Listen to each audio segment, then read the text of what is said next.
Jay, that's strangely close to Daniel Jones from the Giants. Daniel, is that you? Beat the Chiefs.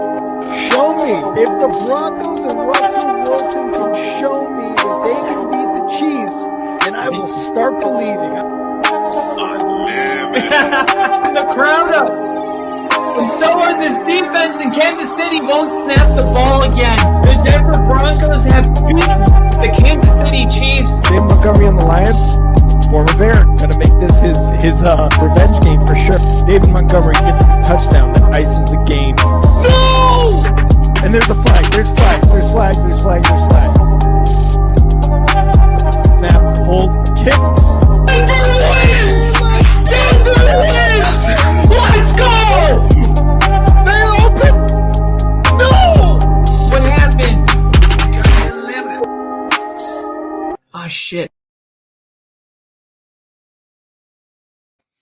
What is going on, y'all? Welcome to week 4 of the Only Football Podcast. We got a game going on right now in Dublin. The Steelers running on third and short and pick up the first down. The Steelers up 14-3 on the Vikings after the Steelers came out, won the coin toss, had to punt early. The Vikings drove down a really promising drive. Justin Jefferson with 5 catches on the opening drive, and then pretty much all Steelers since then.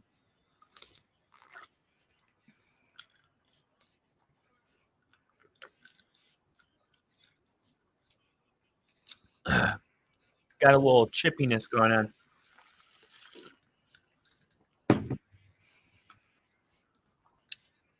We got little E in the chat. What's up, little E?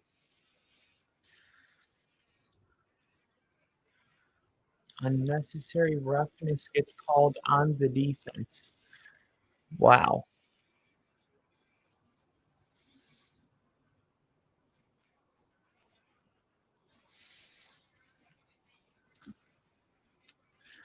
Bye, bye, Miss American Pie.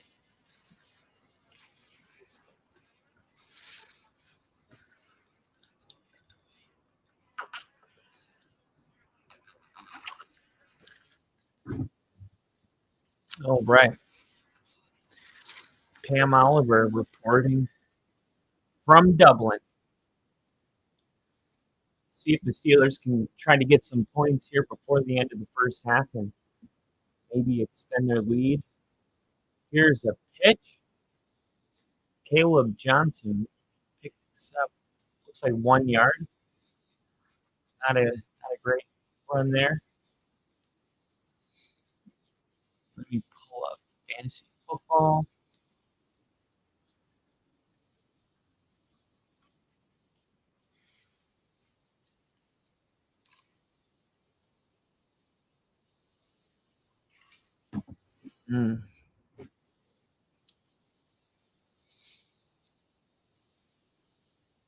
Here we go. Aaron Rodgers, shotgun, standing on the 36-yard line of the Vikings.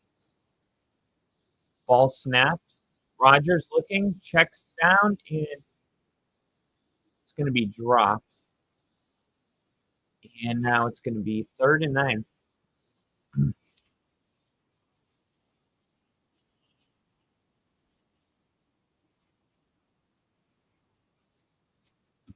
There we go.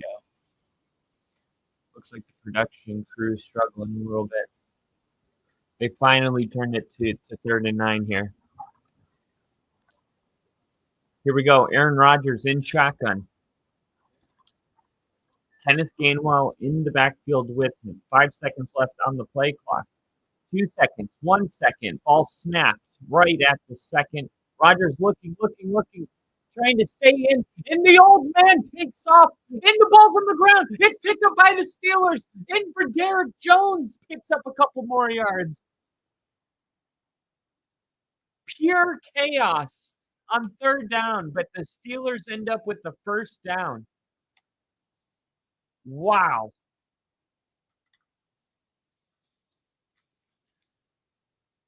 This is why you run with the quarterback. Look Look at this.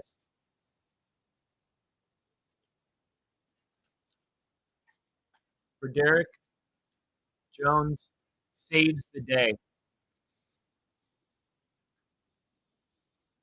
Mike Tomlin's laughing. He loves it. Aaron Rodgers, honestly, his pocket presence on that play was amazing. It was the perfect balance between moving enough and not bailing on the play, right? I felt like he was very comfortable in a chaotic situation and then ultimately ended up saying, you know what, I can pick this up on my own, and took off running. Right, let's see. Am I playing anybody fantasy football wise in this game? Matchups. Here we go. Nope, I'm not playing anybody in this window.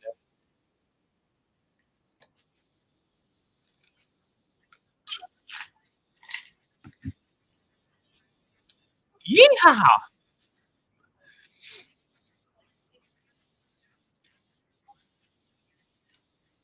TJ Hawkinson, I decided to bench in this game.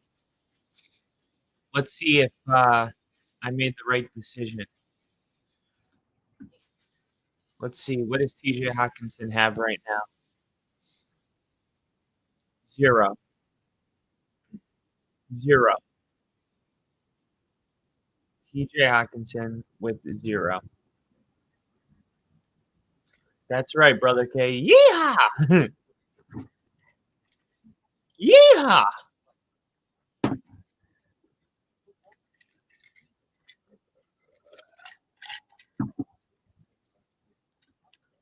All right, let's see. Let's see how mad the internet is right now about TJ Hawkinson.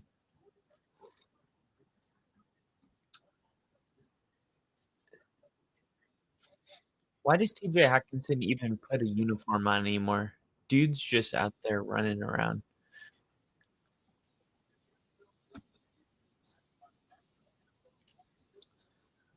Come on, do something with the stick.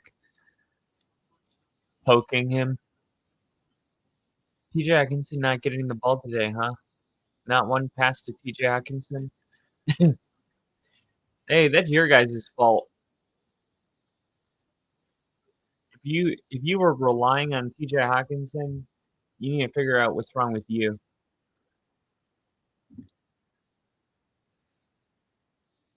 Here we go. Rodgers, play action. Gives it to Washington, the big tight end. Damn, he's a big boy. Darnell Washington. In his second year, I believe.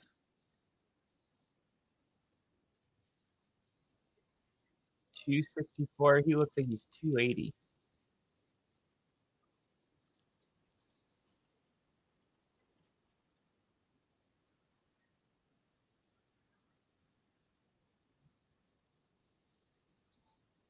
That is a big boy. Here we go. 2nd and 5 from the 10-yard line. You like the spacing here for another first down. Rodgers sack lunch just gets slung down like a piece of meat. We got Ginger in the chat. What's up, Ginger?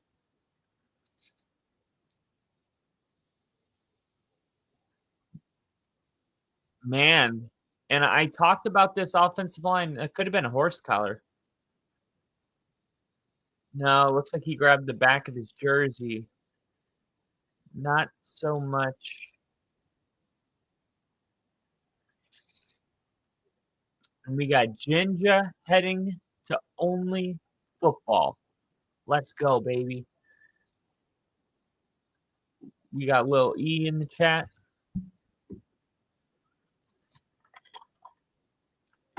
I got some caramel macchiato.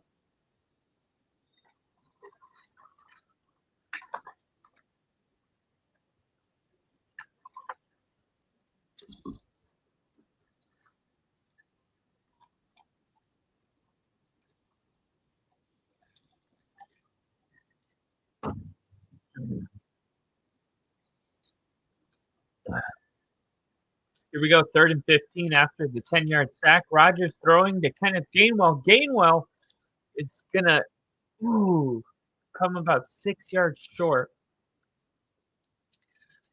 Picks up about 9. So we're going to get a field goal attempt by Broswell, and Rodgers is obviously disappointed because it was 2nd and 5 from the 10-yard line. You'd like to score a touchdown on that.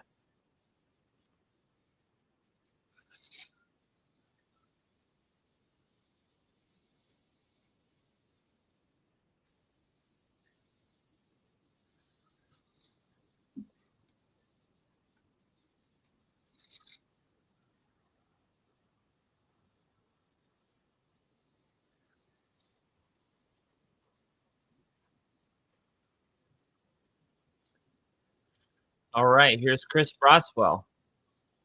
A 30-yard attempt here. Snap. Hold on. Blocked. It's blocked. And the Steelers get the field goal blocked. And it was who else but Pace Jr., the star linebacker. Wow.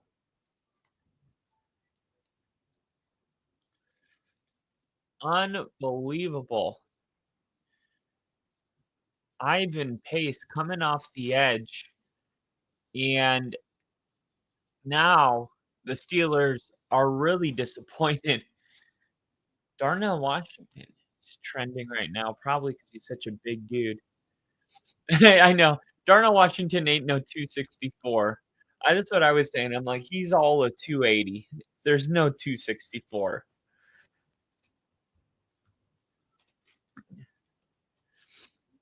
We got Ginger. What's up, Loey? Work sucking balls so far, but it is what it is. Yeah, work sucks balls. It does. Darnell Washington literally looks like an offensive lineman out there. There's no way he's 264.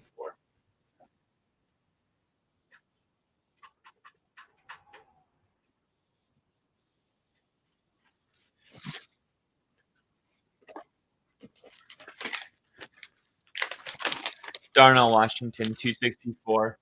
Yeah, and Grizzly Adams had a beard. Grizzly Adams did have a beard.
Oh, okay. It was Isaiah Rodgers who got the block, actually.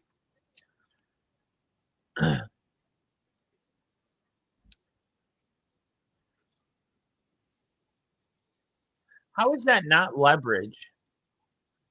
That player did exactly what the Broncos guy did when he got called for leverage against the Colts.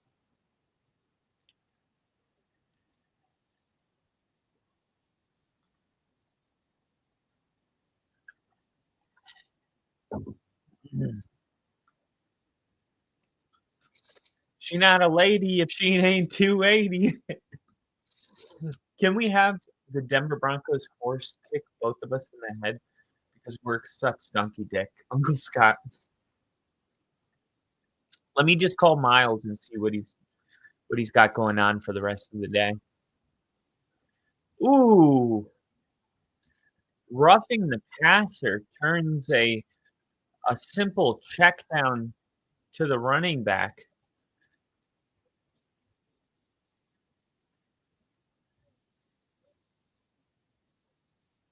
What? That was such a weak call. He didn't even tackle him. He just kind of hit him in the head with his hand. Look at the swing of momentum here. It was about to be 17-3, a 14-point lead.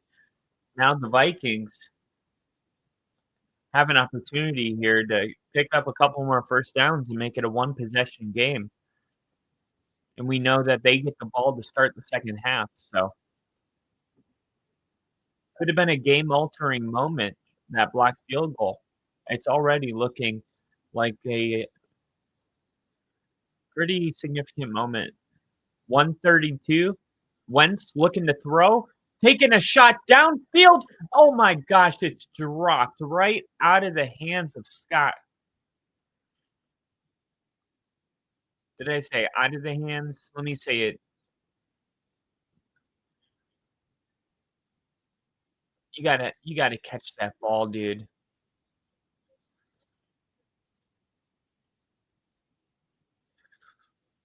I like the way O'Connell calls the way he attacks the different layers of the defense. And I've noticed that he is really good at attacking that mid layer on first down. Here, Justin Jefferson with an amazing catch, maybe a better throw. The anticipation to throw this ball, unreal. Kevin O'Connell, this offense is all about timing. Here we go. Carson Wentz going quick, snap, looking, great pocket movement, throwing, and that's going to be caught. Scott able to come down with this one after the ball went through his hands on the deep shot.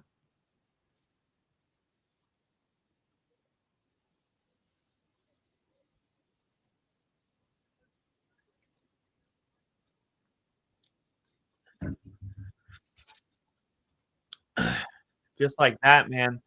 The Vikings are in Pittsburgh territory.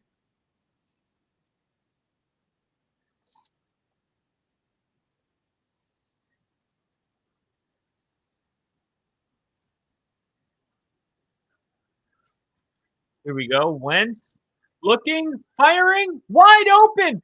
Justin Jefferson. And Justin Jefferson couldn't keep his feet underneath him.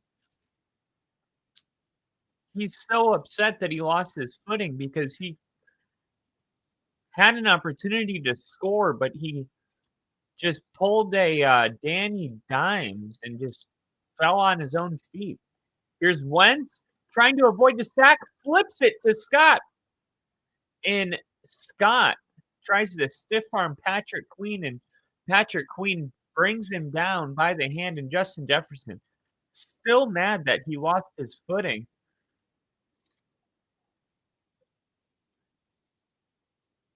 We've had issues in our international games with the field, in the quality of the field being game ready. Brazil obviously was almost a dangerous situation, but Justin Jefferson, man, just trying to get back up after slipping, and it was a classic scary movie scene where Scream is just walking and the person trips and falls and they're freaking out so much that they can't even just get back up. They just keep tripping. Here we go. 2nd and 12. I'm hooked up to the Bluetooth. Carson Wentz in a drop. TJ Hawkinson drops the ball on 2nd and 12. That would have set them up with a 3rd and 3, 3rd and 2. Instead, it's 3rd and 12 with 20 seconds left. And now we get a chance to see what I think has to be a shot to Justin Jefferson.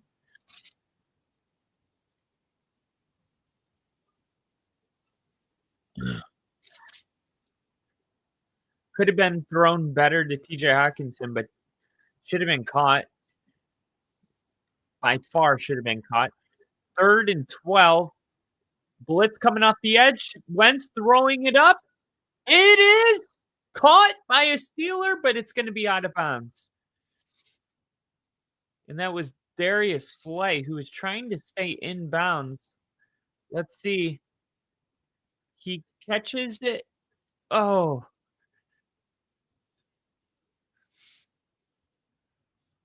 Out of bounds, but a great catch.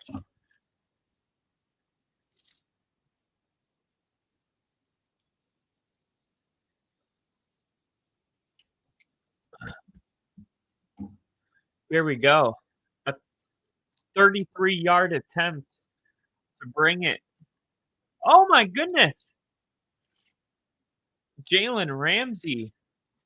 Offsides.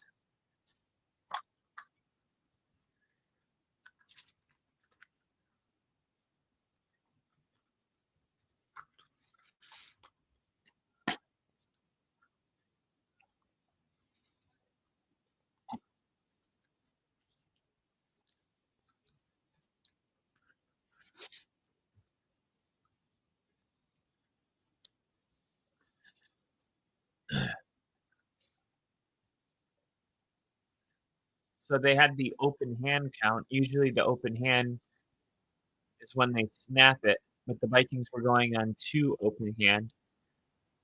And on the first open hand, Steelers took a chance.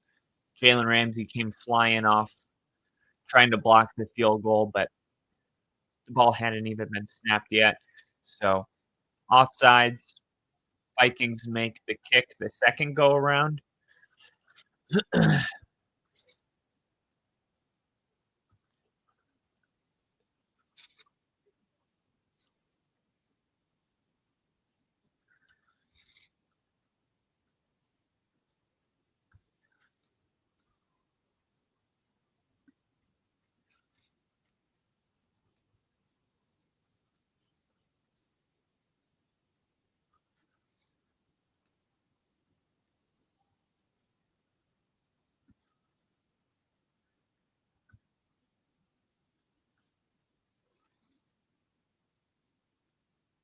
Greg Olson said he tried his first ever Guinness. I wouldn't say I loved it. That's crazy.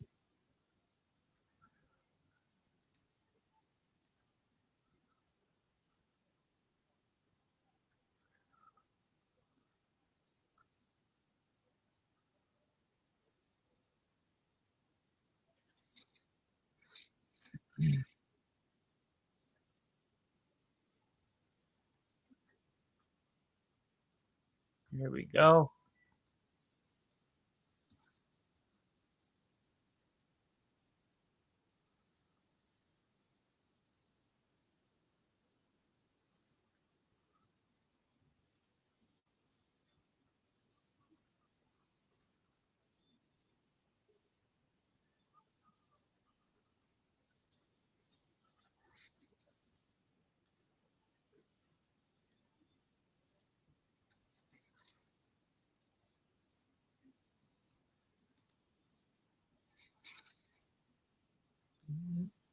All right. And see, modify.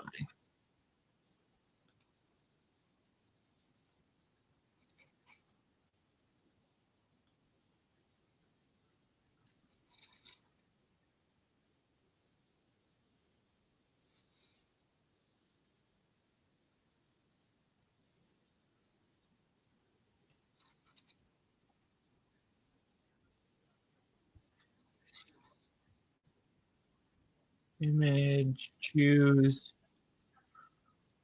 Recent 9:53.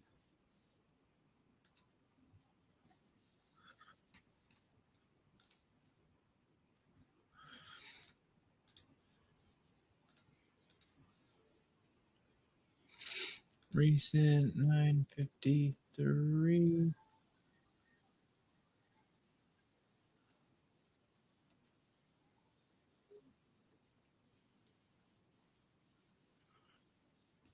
There we go.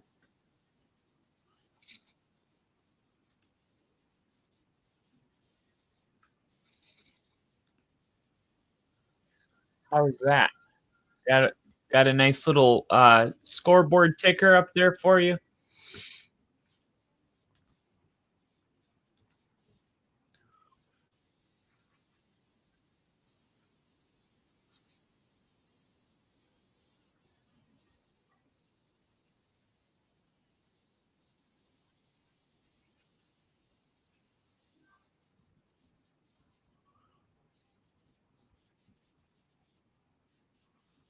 We'll go right there. There we go.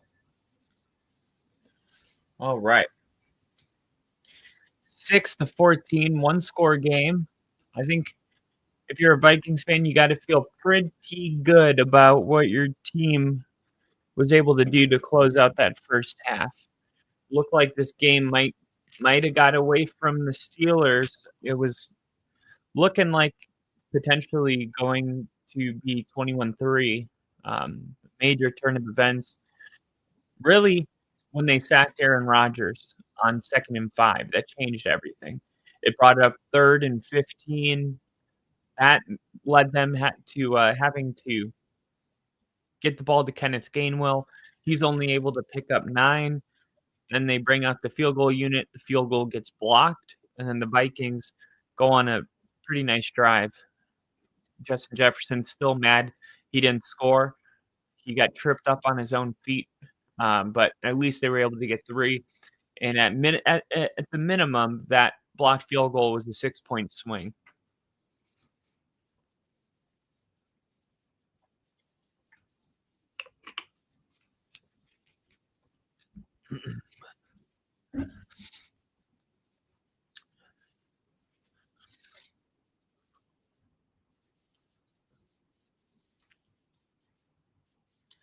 DK Metcalf with the big touchdown in this game. Man, he's already got 122 yards in this game.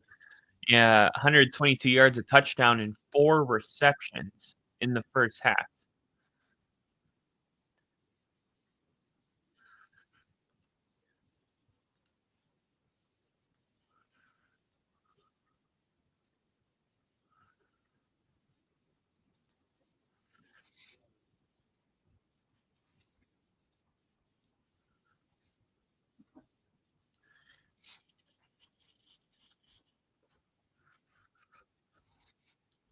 Ricky Pearsall is probably going to have a better game at the office than we thought with the news that Brock Purdy is going to play today. A lot of people did not know this.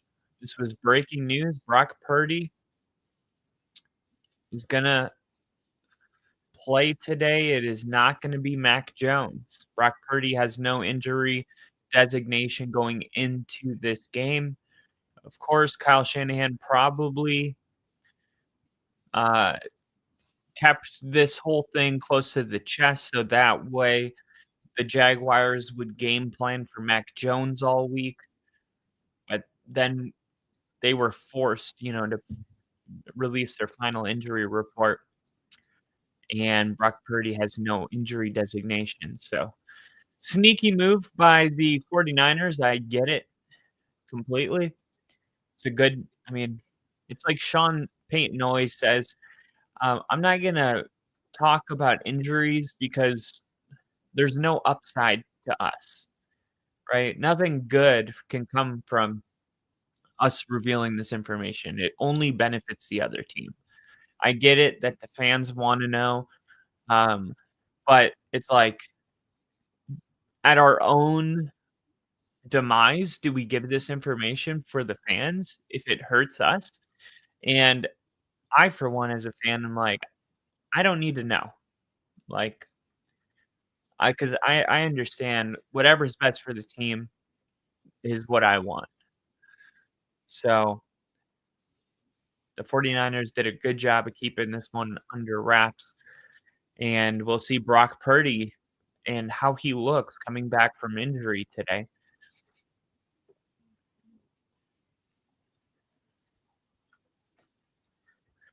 And Ginger, give my uncle a look at the jersey real quick. Hell yeah. Peyton Manning. This is the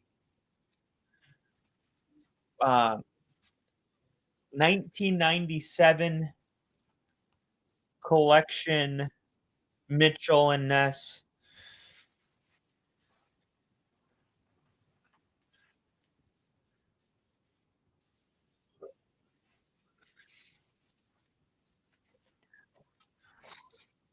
Immediately my favorite jersey.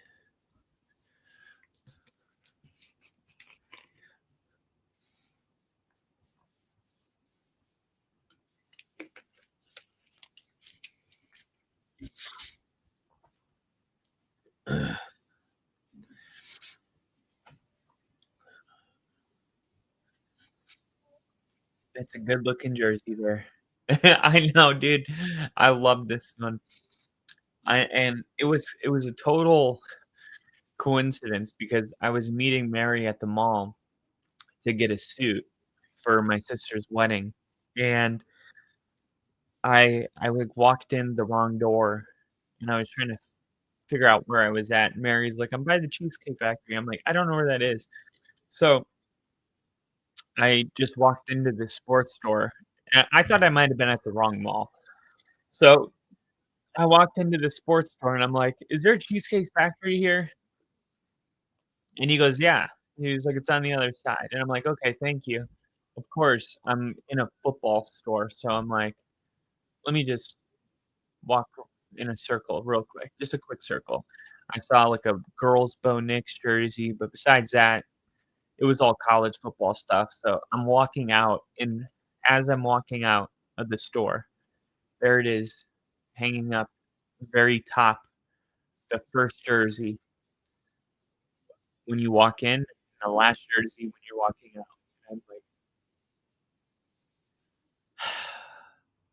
"Hey, can I see how this jersey fits me real quick?" And he's like, "What size are you guys?" Like, large.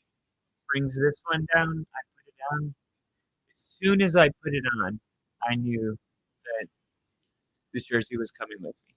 I've bought in a lot of jerseys where like I put them on and I'm like, cool, I like it. I had never put a jersey on before that felt as good as this one. I don't know if it's the material it's made out of, the way it fits. I don't know. But it's like as soon as I put it on, it was like, wow, there's no chance that I leave without this jersey. 0% chance.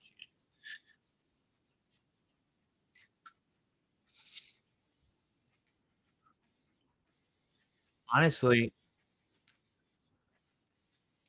I'm probably going to be wearing this a lot until I'm going to try not to. But this is definitely going to the dry cleaners.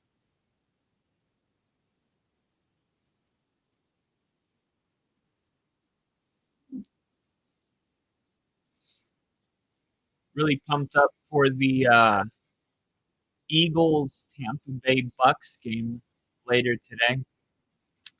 Let's see. I only have one player, two players, three players in the noon window. The guy I'm playing has Cortland Sutton and Chase Brown on Monday night. Let me show you guys my fantasy football matchup this week.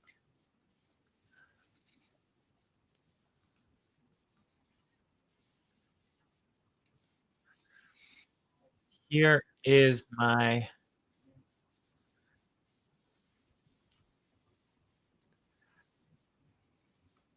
matchup. Done.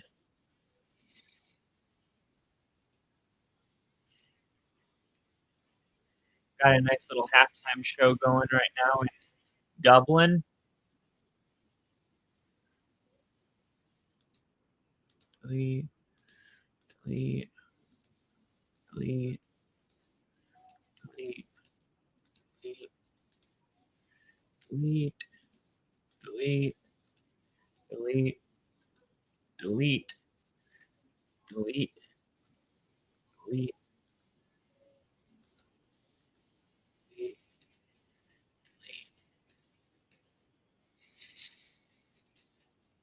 Here you go.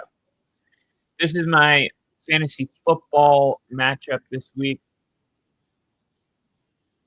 So I got Lamar Jackson. I'm the feeling nicey. That's me.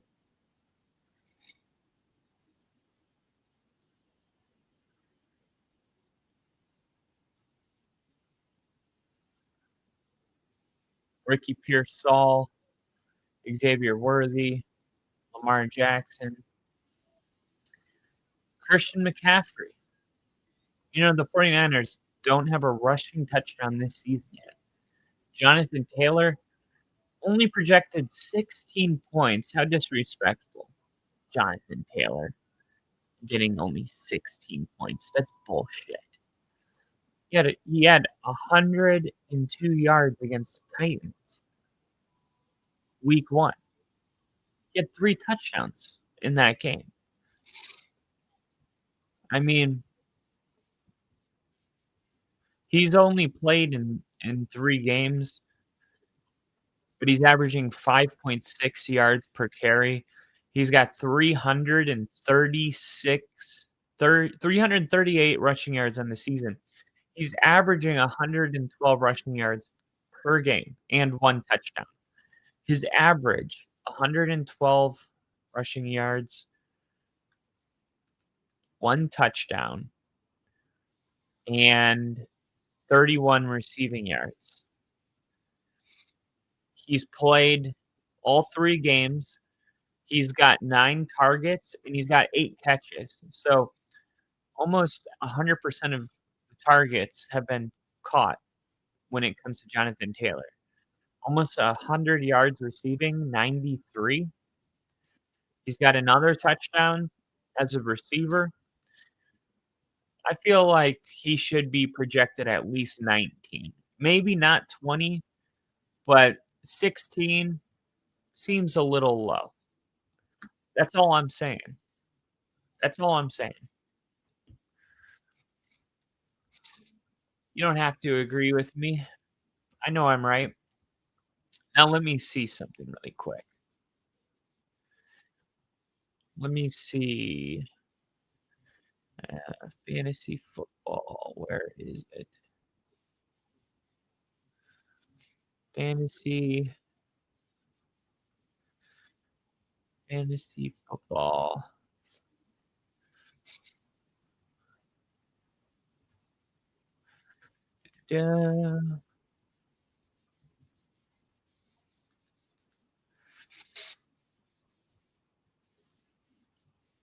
All right. Let's go players. Taylor. Jonathan Taylor. Look at that. Fantasy week. Look at this. ESPN has Jonathan Taylor projected 19 points. What did I say? Maybe not 20, but 19. Look at this. I freaking called it. I was like, I wonder what he's projected on ESPN. Boom. Jonathan Taylor, week 4 projection, 19 points. Jonathan Taylor has been a nearly every snap player, only getting rested when the Colts are winning in a blowout.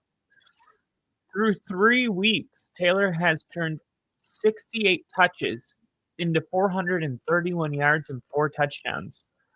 His matchup in week 4 should be tougher against the Rams, who just held Saquon Barkley to 46 yards on 18 carries. But hold on. Hold the phone. Okay? Saquon Barkley, post Kellen Moore, I'm not saying he's not a good running back, but let's not act like Saquon Barkley's running at the same level Jonathan Taylor is. Let's not act like the Eagles' offense has been as good as the Colts' offense has been. When you're able to pick apart a defense with your quarterback, it opens up the running game. And the fact of the matter is, the Eagles just had their first game because they were down 26-6 to the Rams. Coincidentally, we're talking about the Rams. The Eagles finally got their offense clicking against the Rams, who they're making a point to say that the Rams were able to limit Barkley last week. The Eagles couldn't run the football. They were down 26-6. They had to abandon the running game. It's not because the Rams shut down Saquon Barkley, but even so, the offense, Saquon Barkley, the Eagles has not been what the Colts offense has been. Like, I don't think it's apples to apples. Like, I don't think because Saquon Barkley, by the way, like, we know why he didn't have a big week last week. It's because they had to abandon the running game. But let's say that wasn't the case. I don't think because Saquon Barkley struggled that Jonathan Taylor is definitely going to struggle. Jonathan Taylor is the number 1 running back this season. He's averaging 25 points per game. So I think it is a massive I think he's massively underrated right now, being put at 16 points.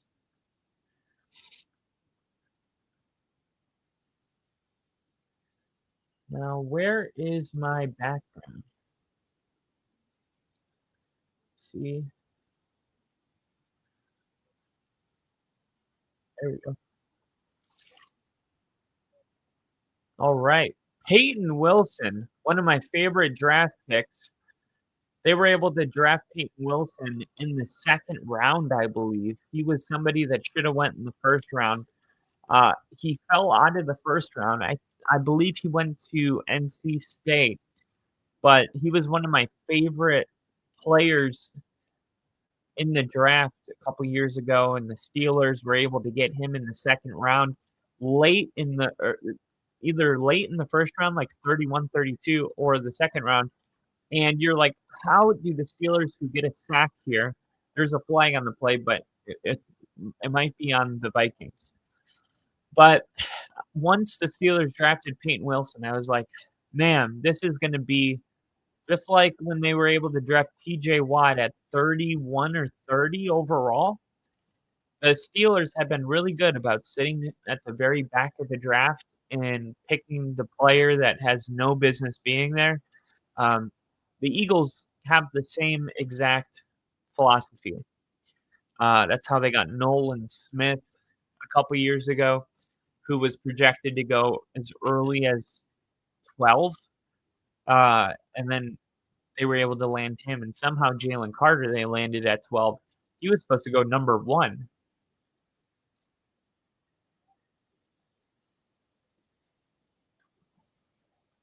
Alvin Austin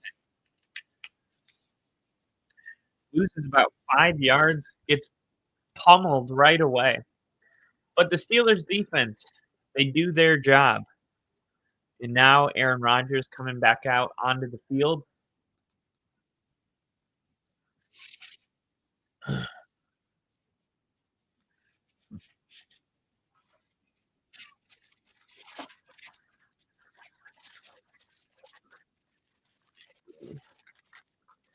Some pretzels.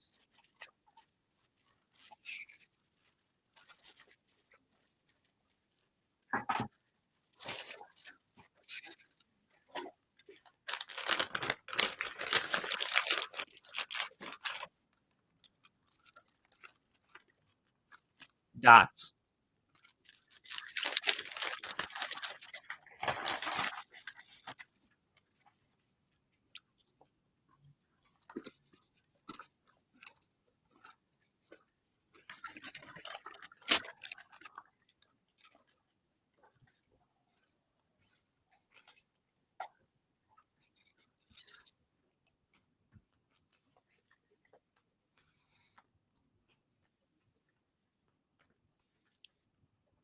We got Crafty in the chat.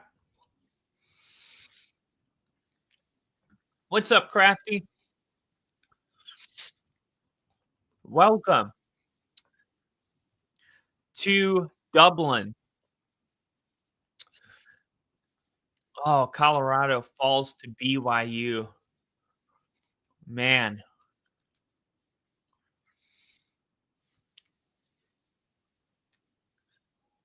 Wow.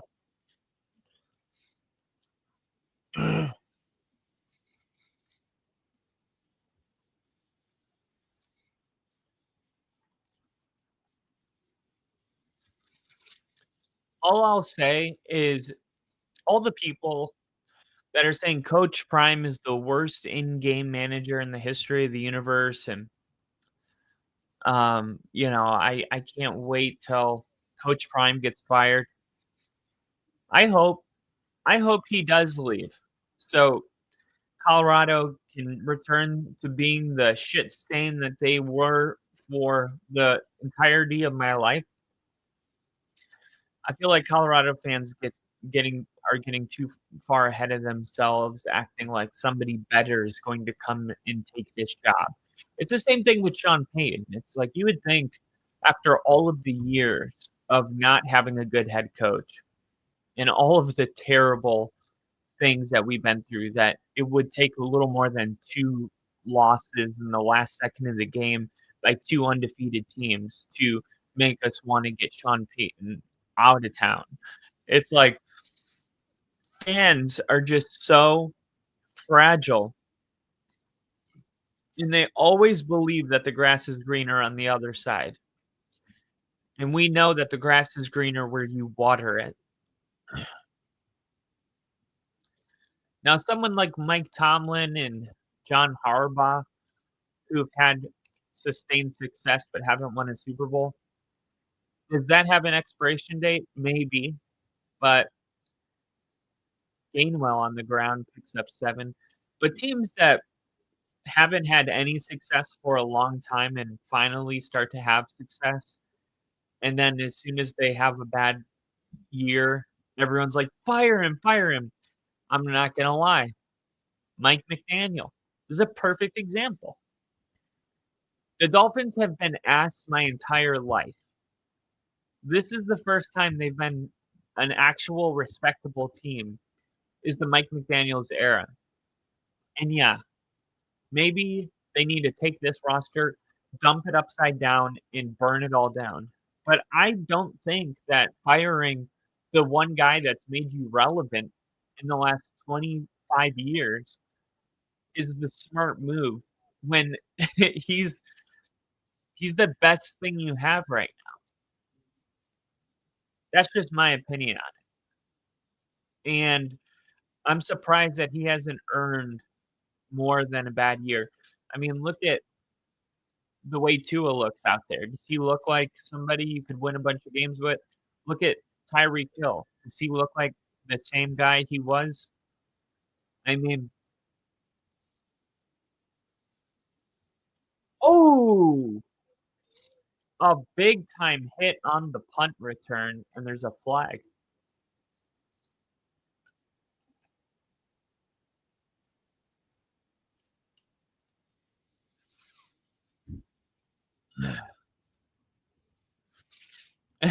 Crafty, congrats on reaching 1K literally 5 minutes after you closed your stream. I know. I said that was going to happen. I said that was going to happen. I'm like, as soon as I end this stream, we're going to hit 1,000 subs. Both your streams are getting carpet bombed. Yeah. All right, let me see if I can delete these.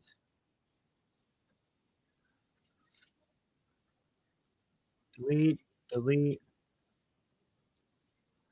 delete, delete, delete, delete, delete, delete, delete, delete. There we go.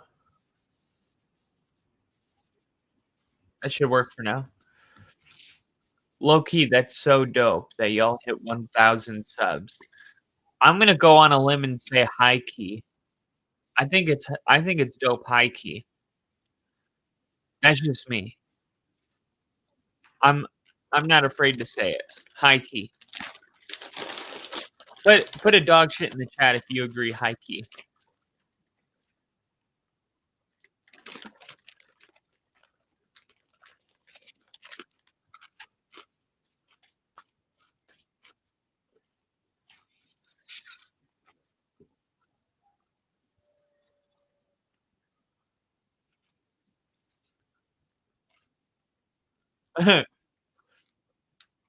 Love it.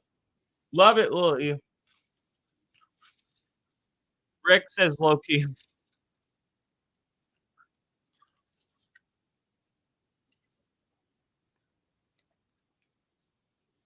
Everybody put a dog shit in the chat for Rick. Come on. Let's go. Dog shit in the chat. Put it in there. Come on, guys. Put a dog shit in there. Guys, I'm kidding. Yeah, hitting 1,000 subs is absolutely awesome. Dog shit in the chat if international games are trash. Dude, this game's been awesome. This game's been awesome. I feel like I made a whole like thing about how international games are always dog shit. And this game's actually been pretty awesome. There's like each team has been able to drive down the field. There's been, what is there, 30 some points or 20 points scored so far. The second half just started. DK Metcalf has like 120 yards receiving. Justin Jefferson has close to 100 yards receiving. Carson Wentz is playing really good. Aaron Rodgers is seeing the field really well. Kevin O'Connell's coaching a great game. I think Mason's running the ball well for the Vikings. Steelers haven't been able to run the ball as well as the Vikings, but I've noticed that the Vikings are doing a really great job on first down, completing big time passes, and I wonder if they're the league leader in passing on first down, because it seems like every first down in this game they've taken a shot. Wow. They run a draw to Mason on second and 10, and it picks up 8 yards. Jordan Mason, man, he's the real deal. There were people talking about, Kyle, don't ever disagree with me again. You're right. My bad. Dog shit. I didn't know there was a Saints emoji. Wentz may have just hurt his arm. Yeah, he threw the ball, and it looks like I think he's going to be all right. 3rd and 3, Wentz, and a quick slam. Remember, Jordan Addison, that was Adam Thielen, but Jordan Addison is back. And they brought Adam Thielen in because of the Jordan Addison suspension. And now here they are stacked together.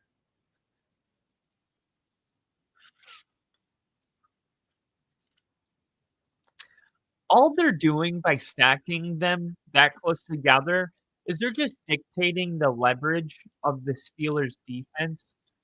Here's Jordan Mason on the handoff, who picks up 9 yards.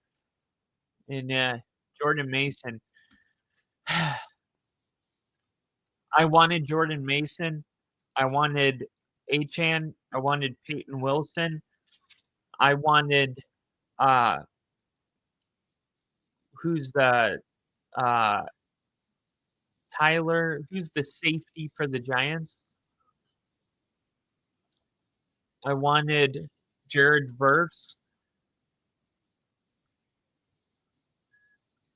I want to make a mock team of all the guys that I've wanted, because I get so frustrated. Like every time I see Jordan Mason go out here and have 10-yard chunk gains at a time, I'm just like, why didn't we pick him up? Like, we needed a running back. Why was he not somebody that we were willing to pay? I just don't understand. It's like, I'm not that smart of a person, and I knew that Mason would have been amazing. And instead, we're like, let's go with J.K. Dobbins, which I'm fine with J.K. Dobbins, but it's like he's not Mason. He has yet to be healthy a full season. I just don't understand, and I think a lot of fans can relate how it feels when you're watching your team make moves, and it's like sometimes the most obvious choice is the best. Like Jordan Mason was the best running back available, and honestly, there wasn't even a ton of interest for him outside of the Vikings.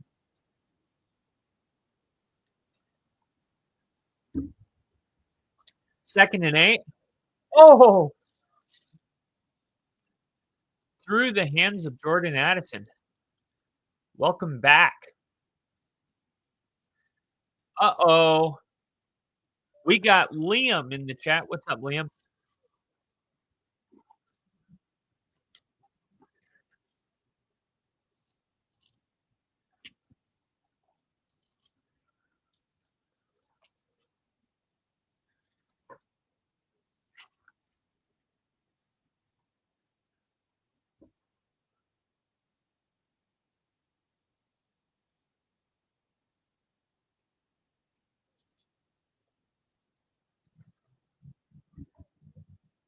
Wow, Carson Wentz on 3rd and 6 picks up a first down with his legs. What did I just see?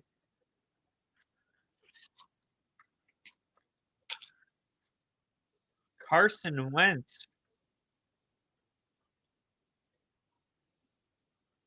Wow, little E throwing a dog shit in the chat for me. That's crazy. That's crazy work. That's diabolical. What are all the words people are using right now? Diabolical, crazy work. Oh, wow. Carson Wentz. The ball's on the ground. And the Vikings able to recover it. She got a dunk. Did you see that? Carson Wentz went low and a Steeler went flying over Carson Wentz. Look at this. You got a safety blitz, corner blitz. And look at this. Boom! On Peyton Wilson. Peyton Wilson comes flying off the edge, and Carson Wentz was able to duck. That was amazing. Carson Wentz taking a beating out there. 2nd and 1, they're going to fake the pitch, and now the Steelers are going to blow this up. TJ Watt in company.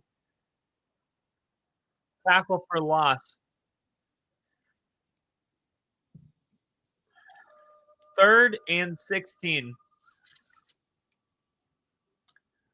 They're trying to run kind of like a fake the pitch RPO where they can throw it to fake the pitch and then throw it to the flat to TJ Hawkinson. But TJ Watt, after the fake pitch, TJ Watt doesn't fall for it, and he can't make that throw to TJ Hawkinson because Watt's in his face. So he has to, pretty much abandon that play, and then he ends up getting tackled. It's intercepted by TJ Watt. TJ Watt takes it to the 35-yard line in the Steelers.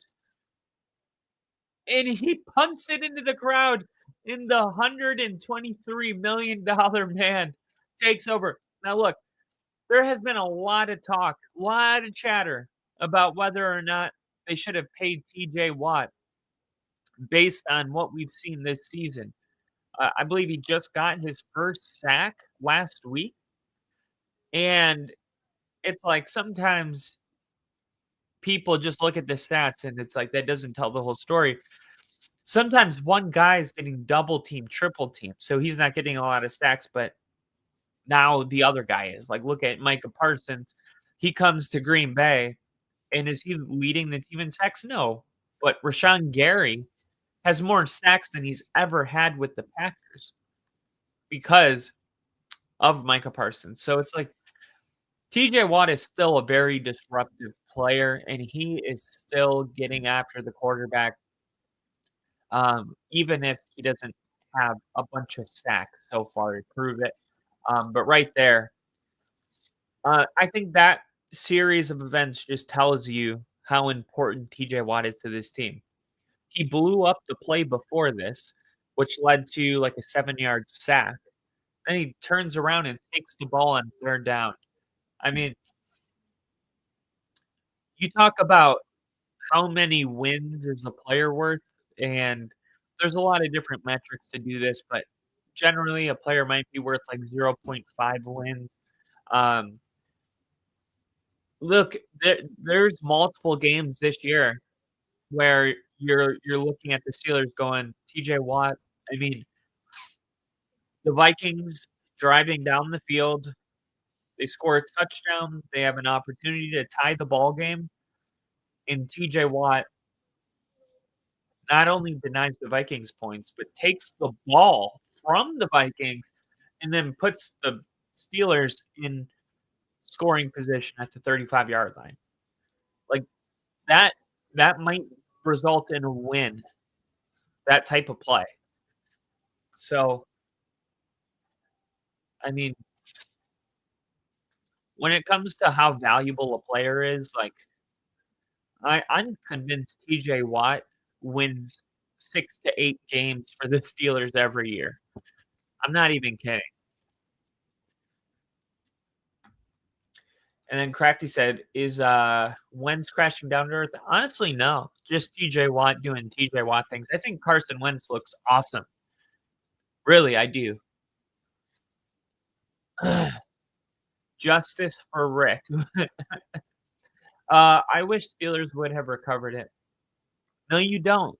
You don't wish that because they did recover it on the next play. Dude, yeah, think about that. We didn't even talk about the fumble forced. Aaron Rodgers, low snap, has to pick it up off the ground and throw it, and he gets it out to Darnell Washington, who they had listed at 245, right? That dude's all of 280.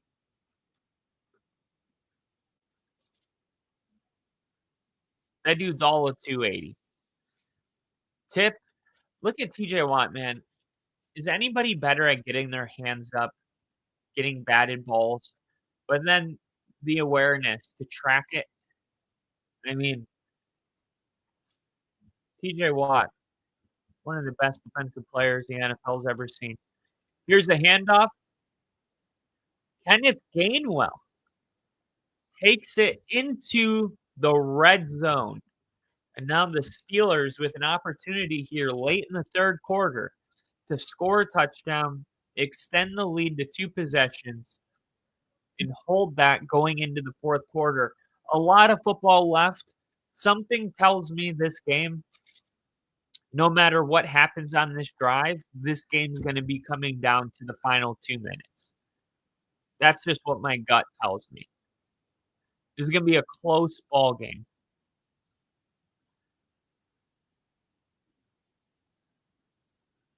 Here we go. Aaron Rodgers, pitch. Kenneth Gainwell, right side, 20, 15. And they pick up 6 or 7. Gainwell starting to roll.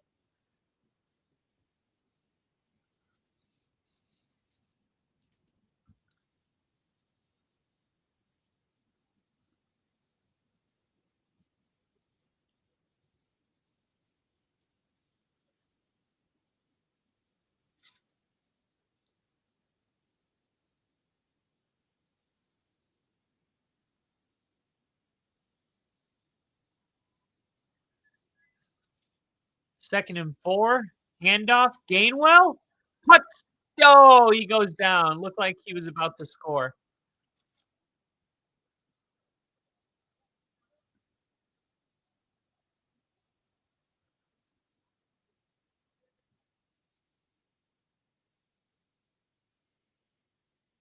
Let's go. The Steelers right now are minus 2,500 favorites to win. Now, I'm going to wait until they score. I'm going to wait until they score a touchdown, and I'm going to bet the Vikings. Here we go. Touchdown, Steelers. Touchdown, Steelers. Now I'm going to get way better odds with the Vikings. It's at plus 1,200.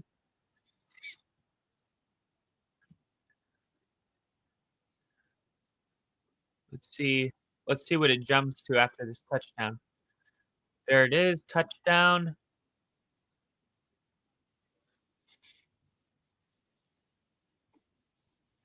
21, 20. I'm going to go 13.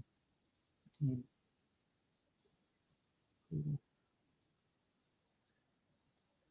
going to go.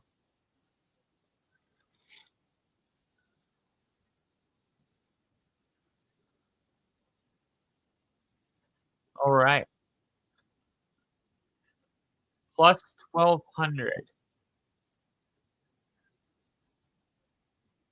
And then I'm going to pair that with my upset of the week, which is the Jaguars over the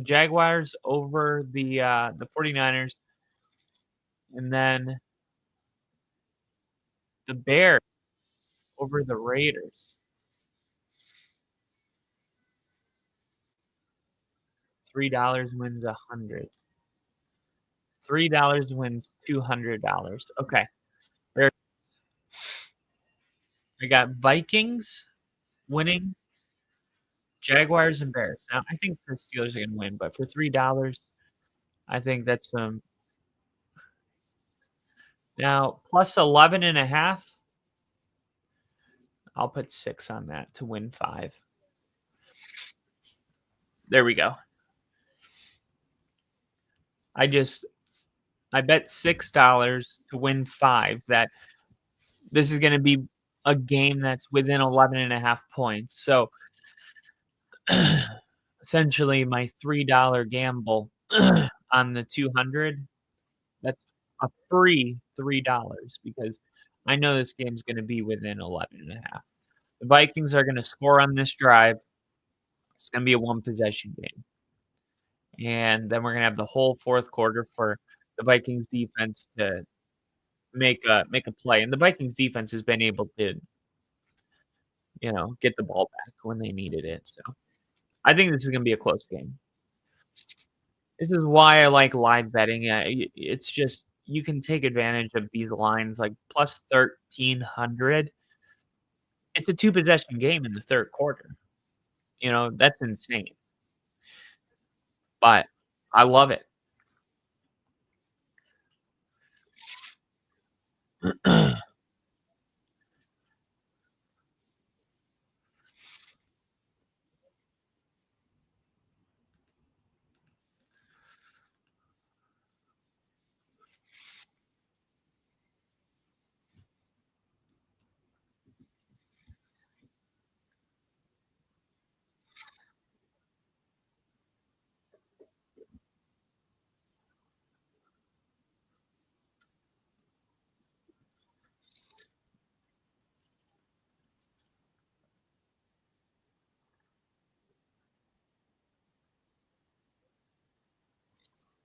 Here we go. Big return. Vikings all the way down. There's a flag way back at the 28. Oh, man, this one's coming back.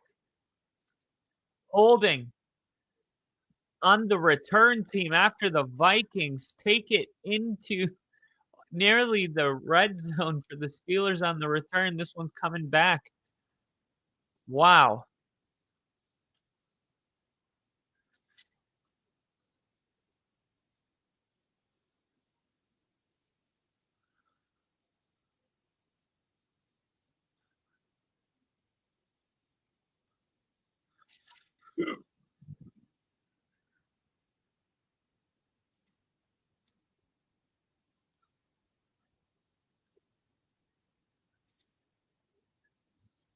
All right. Here we go. Carson Wentz under center. 3-step drop back, taking a deep shot downfield. Incomplete. Intended for Justin Jefferson, and Carson Wentz just trying to make a play. I told you the common theme, deep shots on first down. The Vikings continue to take deep shots on first down, and if I'm the Steelers, that's something I'm playing.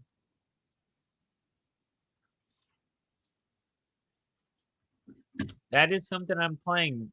Jalen Ramsey comes off the field.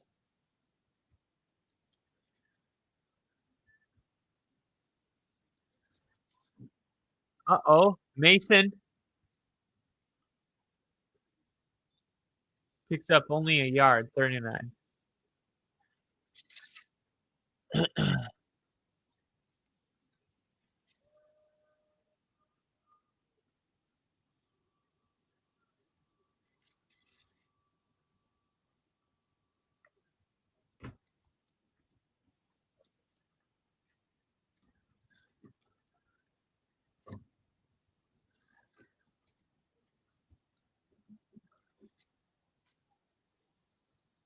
Steelers often use creative disguises and variations of cover 3 and zone coverage. 6th sack of the game.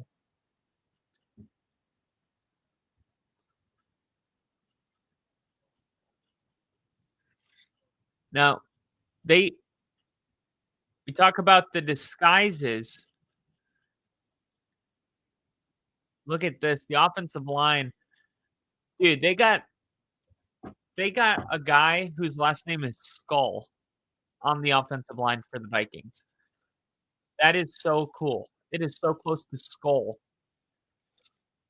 Oh! This is going to be returnable from the 40.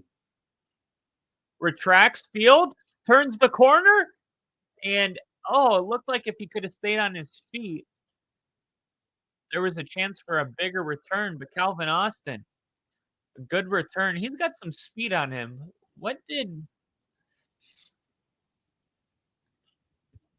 Calvin Austin 40-yard dash time? 4.32. That checks. This time was met with applause and demonstrated his elite speed, contributing to a high relative athletic score, RAS 9.43 out of 10. Calvin Austin, 40-yard dash time. Absolutely remarkable, 4.32. Now, let's look up the 2022 fastest 40-yard dash times. All right, so 4.23 by Kalen Barnes, 4.26 by Tyreek Woolen. Others included Tyquan Thornton. Tyquan Thornton, the wide receiver that we have been talking about. Tyquan Thornton. It all comes back to Tyquan Thornton, who was selected 50th overall to the New England Patriots. He didn't pan out. Now he's with the Chiefs, and he's emerging as a receiver that, you know what? I'm picking up Thornton right now. Because Thornton, I think, is just getting started. Tyquan Thornton.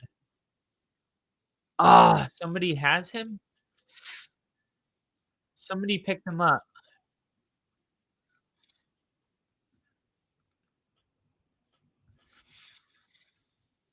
Oh, well. Oh, well. I didn't need him. I don't need him. I'm undefeated. Ho. Embrace the struggle. Steelers division looks weaker than usual. So for this reason, the Ravens could end up 1-3 after today. Does the division look weak, or is the division so good that they're beating each other up? I don't even know if I've seen an AFC North divisional game yet this year, so. But the Ravens, they started 1-2 last year. It didn't affect their season at all. And then the Steelers, geez, Johnson with a 9-yard gain on first down. The Steelers were the team I took to win the North. And everybody laughed at me. No one's laughing now. Look, remember when Peyton Manning joined the Denver Broncos in 2012, they went 13-3. I mean, they went 13 and I think they went 12-4 actually. Broncos 2012 reg season record. No, they went 13-3. I was right. But remember, week 1 they beat, guess who? The Steelers. Peyton Manning's first game as a Denver Bronco. It was on Sunday Night Football. I watched it in my mom's room. I remember that game. Week 2, the Broncos lose. They're 1-1. Week 3, Broncos lose. They were 1-2. Week 3, Broncos lose. They're 1-3. Week 5, the Broncos are playing the Chargers on Thursday Night Football. The Chargers are winning 24-0. The Broncos are 1-3. Peyton Manning comes back, wins that game, and doesn't lose another game for the rest of the season. Tom Brady, Tampa Bay Bucks, his first season with the Bucks. They struggled. Tampa Bay 2020 schedule, it didn't go the way people remember it. They did win the Super Bowl, which is crazy, right? They beat the Chiefs 31-9. But if you go back that year to September, they lost week 1. They were 1-1. Then they were 2-1, 3-1. Then they were 3-2, lost to the Bears. 4-2, 5-2, 6-2. Then they got beat by the Saints 38-3. 5-3, 6-3, 6-4. Lost to the Rams. Lost to the Chiefs 6-5. They were 6-5 by week 12. That was Tom Brady's Super Bowl winning season. They were 6-5. I mean, that Saints game, Tom Brady threw 3 interceptions. He didn't have a single touchdown. He was shut out. So I say all that to say, whether it's Tom Brady, whether it's Peyton Manning, whether it's Aaron Rodgers, typically it takes half the season for the offense to really start clicking. For Aaron Rodgers really to know, okay, if DK Metcalf's covered, who's the guy I'm going to go to? Is it Calvin Austin? What is this offense really going to look like?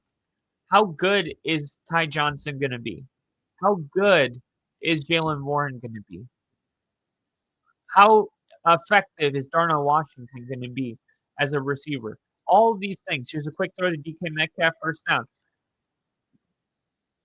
That's his first catch of the second half after having 120 yards and a touchdown in the first half, 112 yards, I believe. But the Steelers are going to get better. They're going to continue to grow. The offense is going to continue to click. The running game hasn't been great, and the defense hasn't been playing great, whether you're talking about stopping the pass or the run. And the pass rush finally looks like it's starting to click this week. I think a lot of things are starting to click for the Steelers, but I always anticipated them kind of struggling early in the season, but being good enough to win as they struggle. Oh, Calvin Austin is down. Caught a ball. Caught a ball, immediately had to drop to a knee. That has been Aaron Rodgers' number 2 guy, and because of that, Mike Tomlin's coming out onto the field to see what's going on with his young star receiver who ran a 4.33.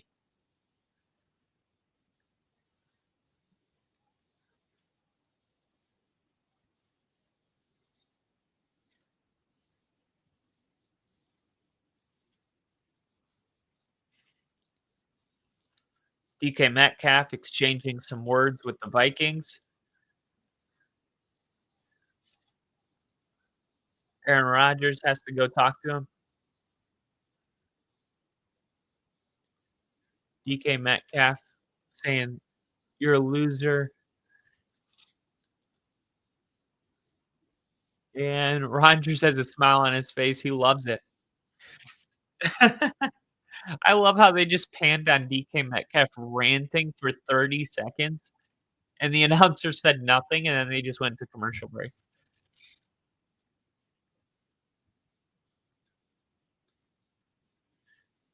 Dude, what is with the spam? Ban user and delete their comments. There we go. Ban user, delete their comments. There we go. All right. Rooting for the Broncos today for you, Brother K. Thank you, Little E. Keep in mind the Broncos don't play today, but I appreciate the sentiment. And it is time to update the ticker because of I forgot who scored. Who scored?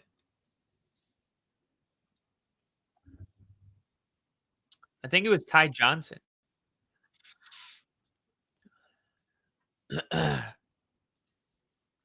Let me see who scored.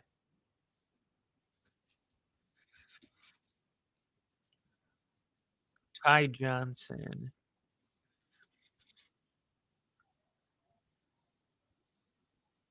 No? Ty Johnson is Buffalo's running back. Oh, Caleb Johnson. Caleb. I think it's Caleb with a K. Yeah. Caleb Johnson. No, he's only got 1 point. Warren. Jalen Warren. He's got 0 points. 0 points. Oh, he's out with a knee. When did that get released? Because I had 4 people ask me last night if they should start Jalen Warren.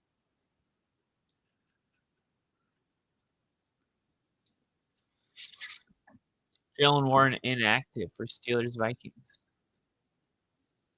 Well, at least all of those people that I said to start, who did I say? I forgot, but I was like, I would start this guy over Jalen Warren. At least I was right by default. Here's Aaron Rodgers in shotgun. He's going to hand it off. And the Steelers able to grind 6-7 yards on the ground. This is getting chippy. This is getting chippy. There's going to be a fight here soon.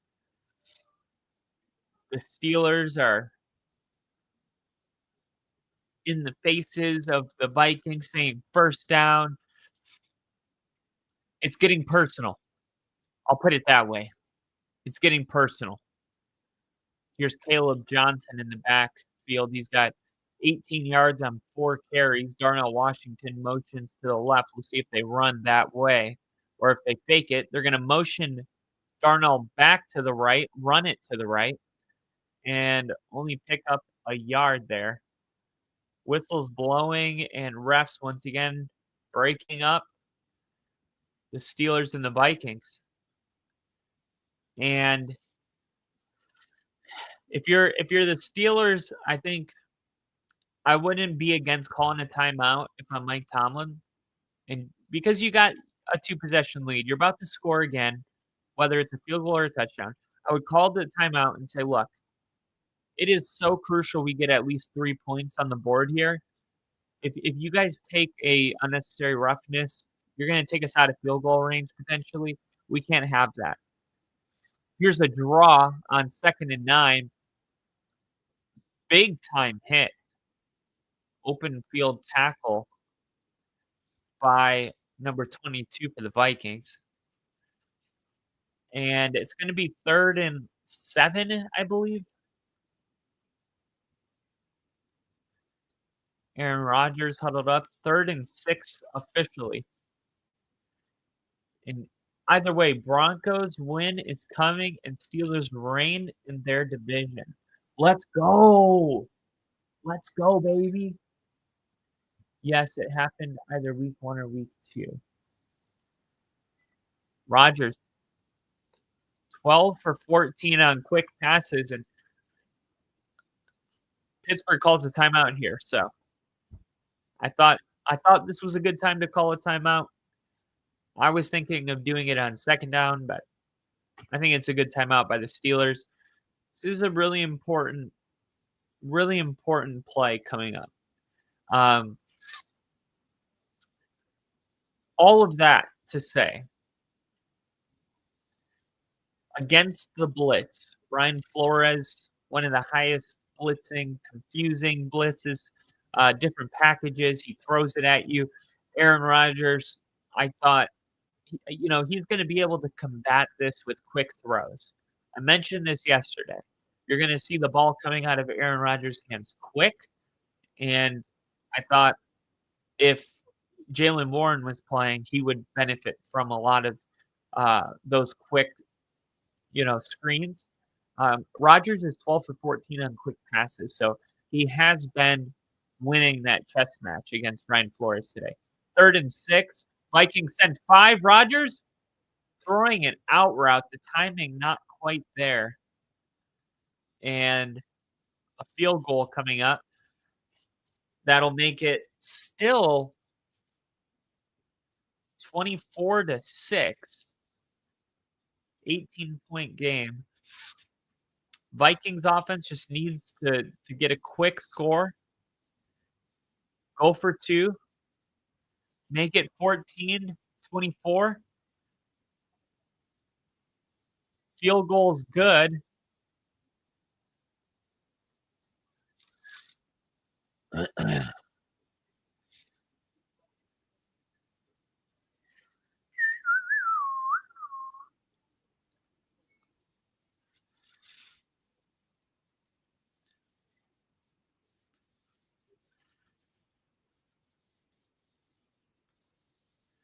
I believe in Malcolm.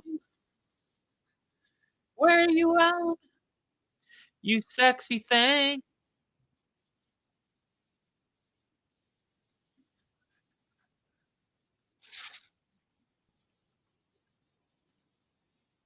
I believe in Malcolm. Where you at?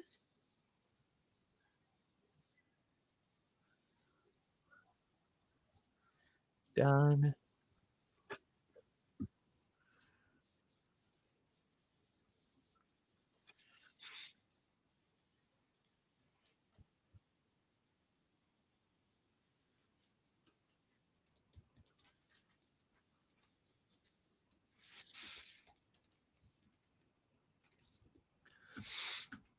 Unblur image with AI.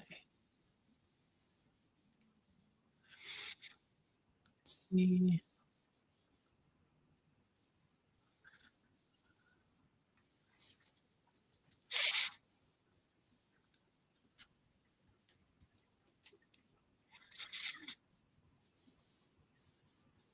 Upload image.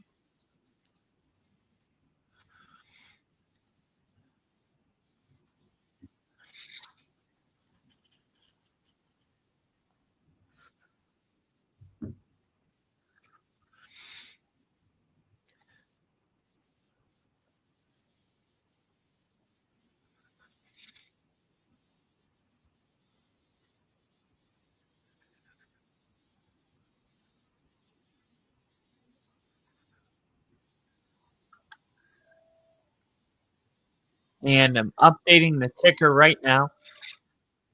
I'm seeing if I can unblur it so it looks clearer.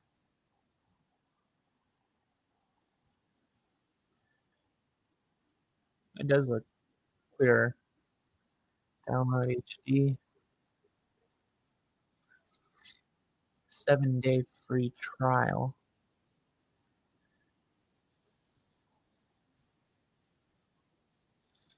How much is it after the 7-day free trial?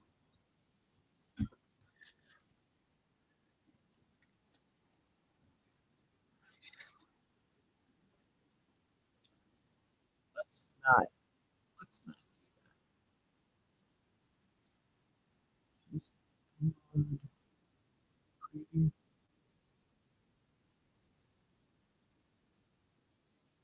Let's see.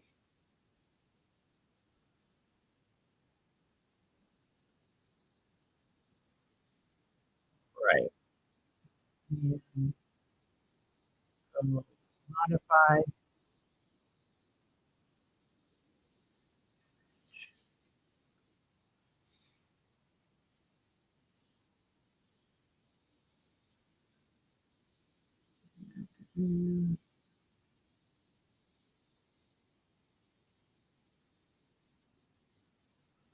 Here we go.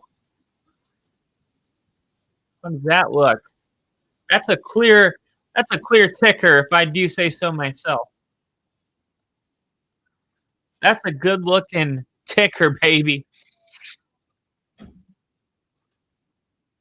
All right. Yeah, they got to go quick. Jordan Mason in the backfield, stacked receivers to the top, JJ to the bottom. He beats his man quick, and TJ Hawkinson with his first grab of the day. And looks like the Steelers might be hurt.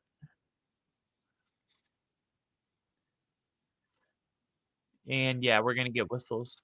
It looked like there was a Steeler hurt. He gets up. He's just 36 years old. He's not hurt. That's just how long it takes to get up. All right, so if they score a touchdown, it'll be 13 down 11. So you would need 8 and a field goal.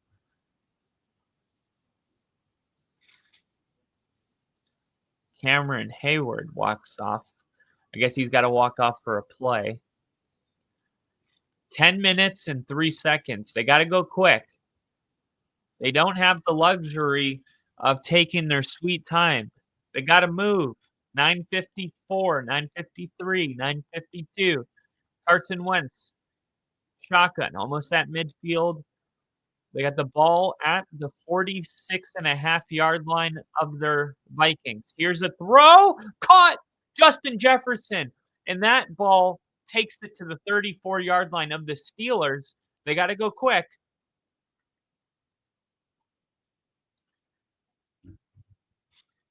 Go quick. You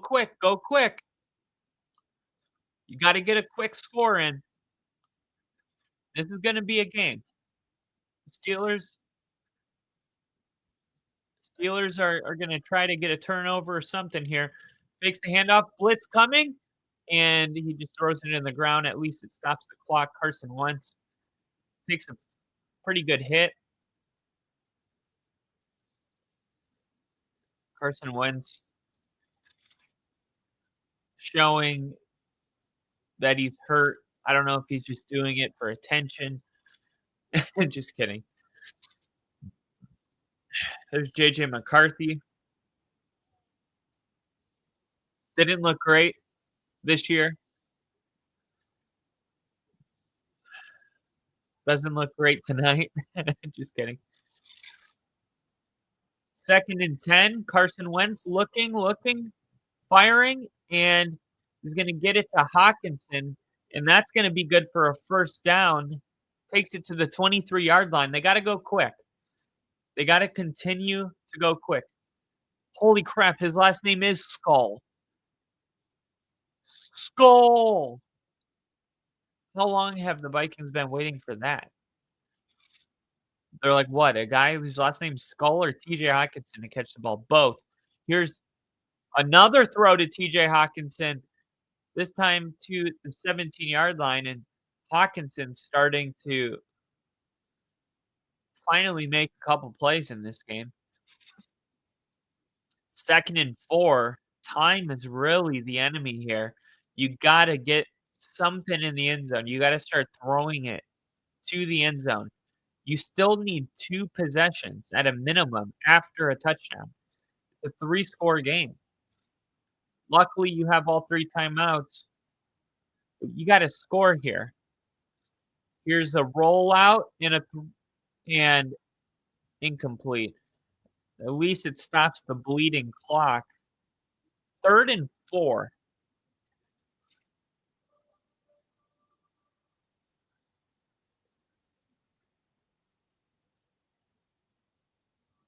Third down.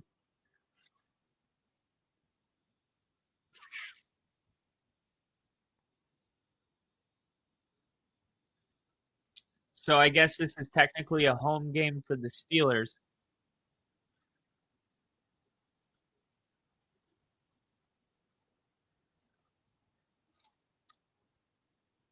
Third down and 4. Carson Wentz. He's going to run it himself. No, he throws it. Is that a cut? Did he catch it?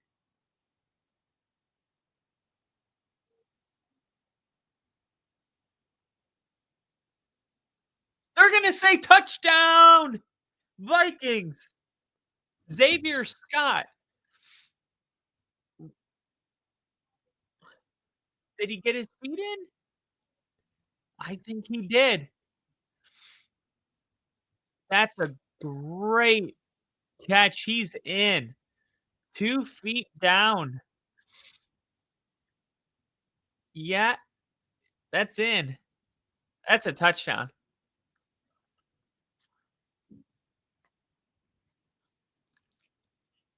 That's a touchdown. That's a touchdown.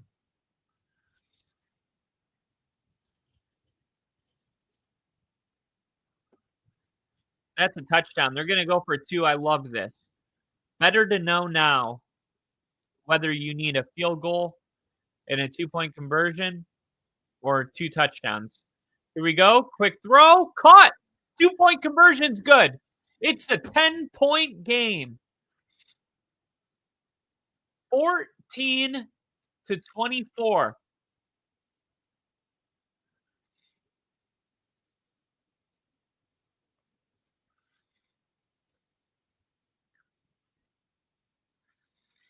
Two-point conversion is good.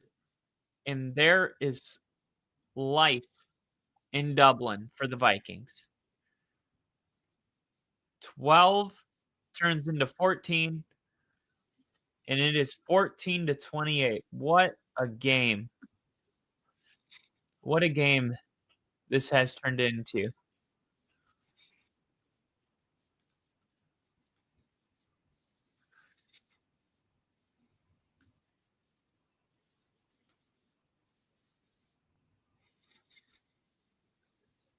Here we go. Done.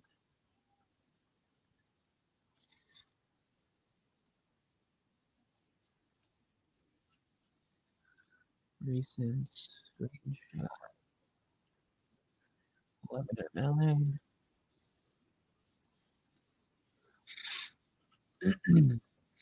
I believe in Malcolm. You sexy thing. And it is time to update the ticker because of I forgot. Boom.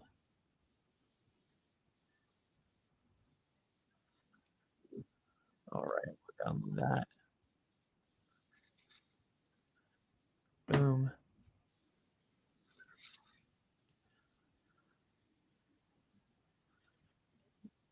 Image.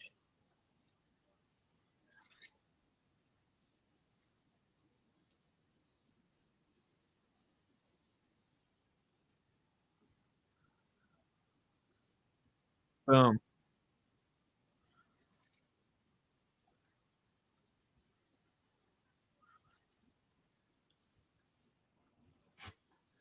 And the ticker is updated. 14 to 24 after the 2-point conversion. They're going to kick this one off normal. And the Vikings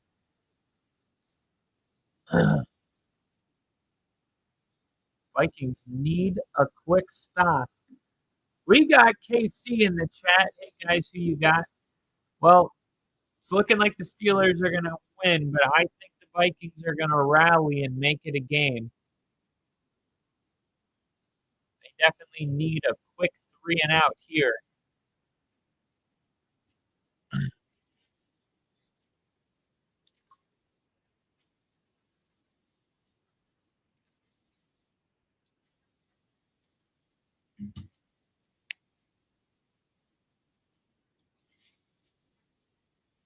That's a great throw by Carson Wentz.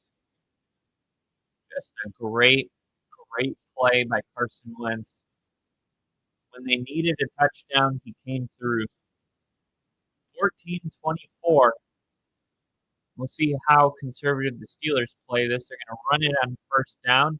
And Gainwell is going to pick up 15. 14. Number 14 picks up 14. And that's not the start to this drive you want if you're the Vikings. You know that they're in drain the clock mode and you still give up 14 yards on the run. 72 yards on the ground for Kenneth Gainwell, who maybe is earning some snaps that when Warren comes back, he's still going to kind of take some of those snaps from him. Here is the blitz coming, and they're going to Aaron Rodgers. What a throw. Aaron Rodgers had to get rid of it. There was 2 Vikings about to tackle him, and he was able to get that ball out for a 6-yard gain and what was about to be a 10-yard loss. A 16-yard flip.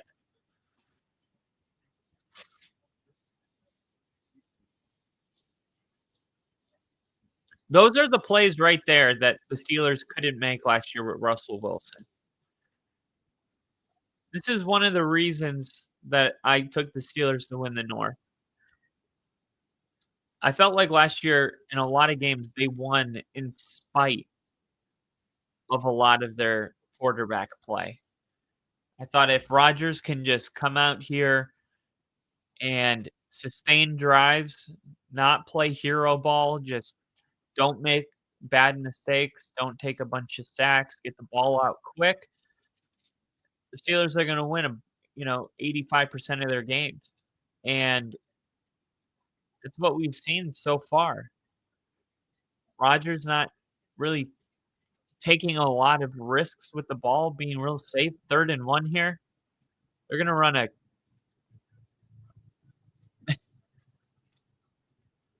uh-oh. And now flags are being thrown.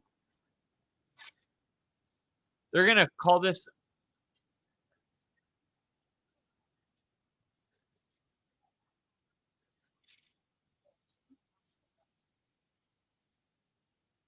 They're going to call 2 personal fouls on Dallas Turner.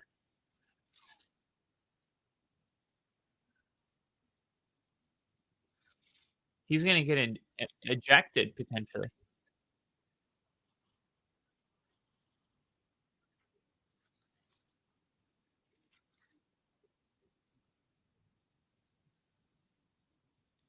This is going to be an interesting call.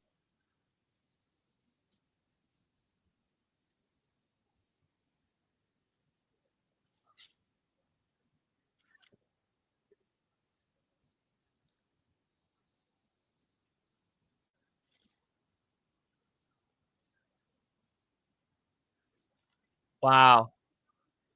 And the unnecessary roughness is called on the defense.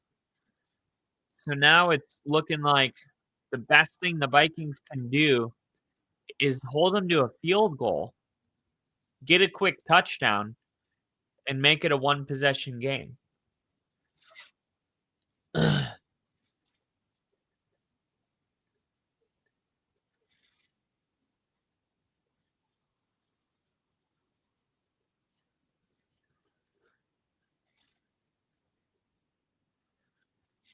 Yeah, you can't smack people in the face. Not sure why he looks confused about that penalty. And KC said, "We're in Ireland." We are. We're in Dublin. Ireland, the place where maybe my ancestors lived in. Oh, and here's another hole. Inside the 10-yard line, Kenneth Gainwell.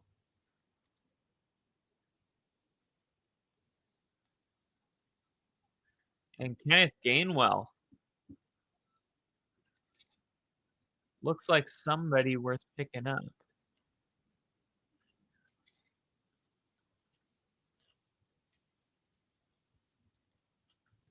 Kenneth Gainwell. Available. I'm picking up Kenneth Gainwell.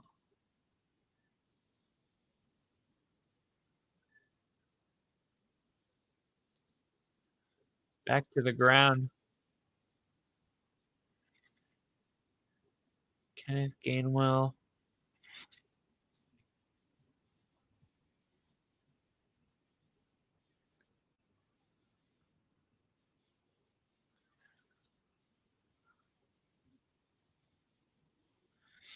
Waiver. Yeah. Submit. Create claim. Boom. I created a claim for October 1st to add Kenneth Gainwell and drop Houston's defense because I only picked up Houston's defense for today. So by October 1st, I'll be willing to part ways, go back to Green Bay, and Kenneth Gainwell. Keep him on the bench. It's starting to look like anytime Jaylen Warren is going to miss time, Kenneth Gainwell's your flex. Now, what's going on with Jaylen Warren and his injury? Because 3 hours ago, they made a final call on him. He was limited in practice because of a knee injury. So if he ends up missing some time, Kenneth Gainwell is probably worth rostering. Incomplete pass, 2nd and goal. Rodgers throws it into the end zone, and he's pissed. He feels like he missed an opportunity there.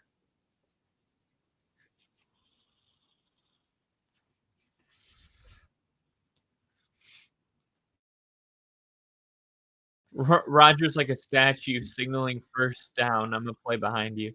Oh, that was so funny. Yeah, he's like, perfect form. Old QBs don't push the pile. We got Hat on Fire. How's it going? I'm like, this is honestly the earliest I've gotten up in a while. It is going good. Happy anytime you get to wake up and just be watching football immediately. It's a great, great day.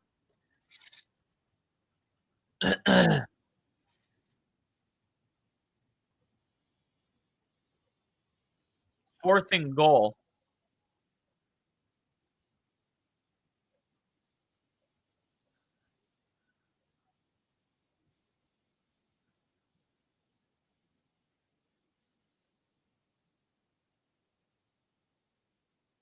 Rodgers and the offense fighting to stay on the field here.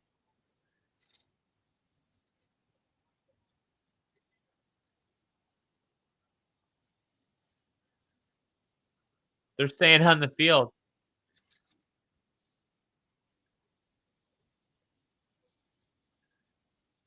And this was a team effort by the Steelers.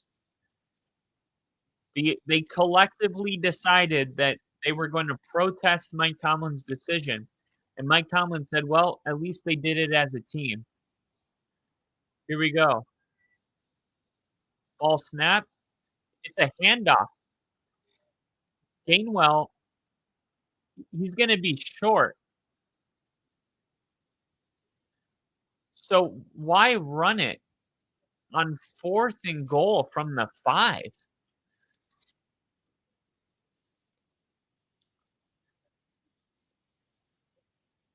I thought the go for the kill shot here and just try to put the Vikings out of reach by going up 31-14 made a lot of sense. Running the football, though, is a very interesting call. It almost worked. It almost worked.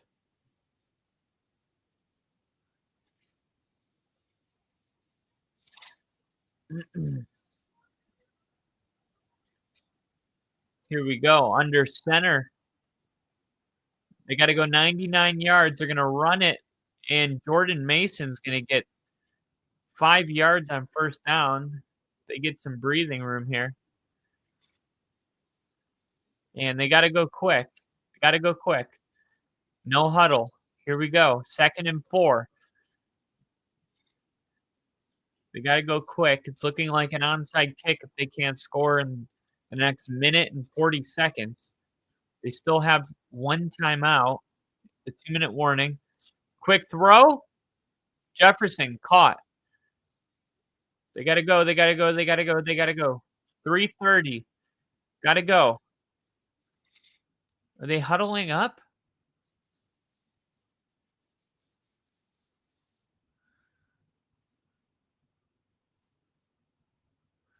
What is going on?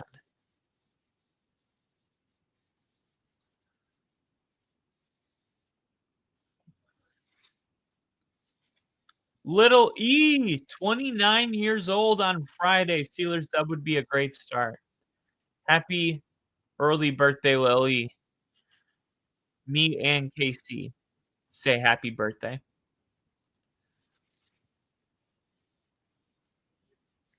And there is a Steeler that's injured. That's Eccles. And that stops the clock at 3 minutes, 29 seconds.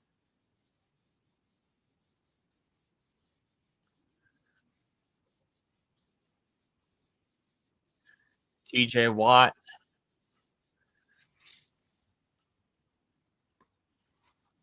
Somebody that can seal a game for you. You got to make sure you put a body on TJ Watt.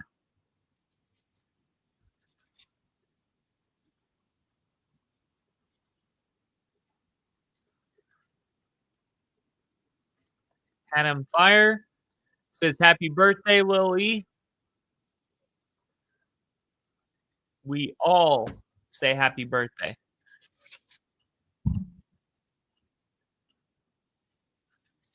Here we go.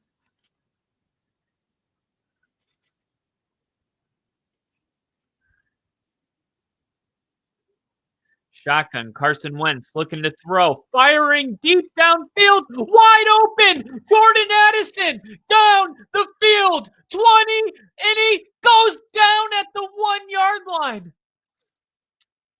A tackle saving touchdown.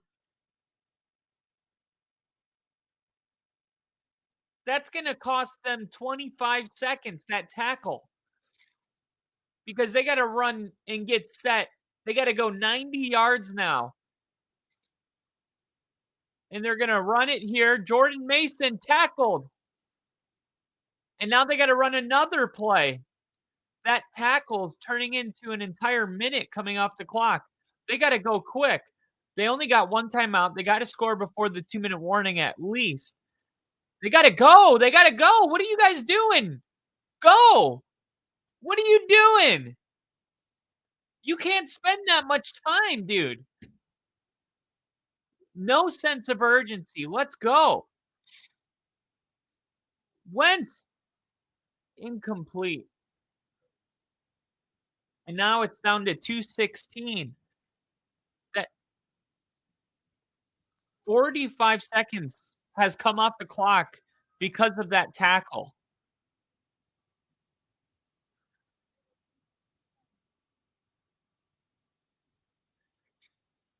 You got to throw a better ball there if you're Carson Wentz. That's a touchdown.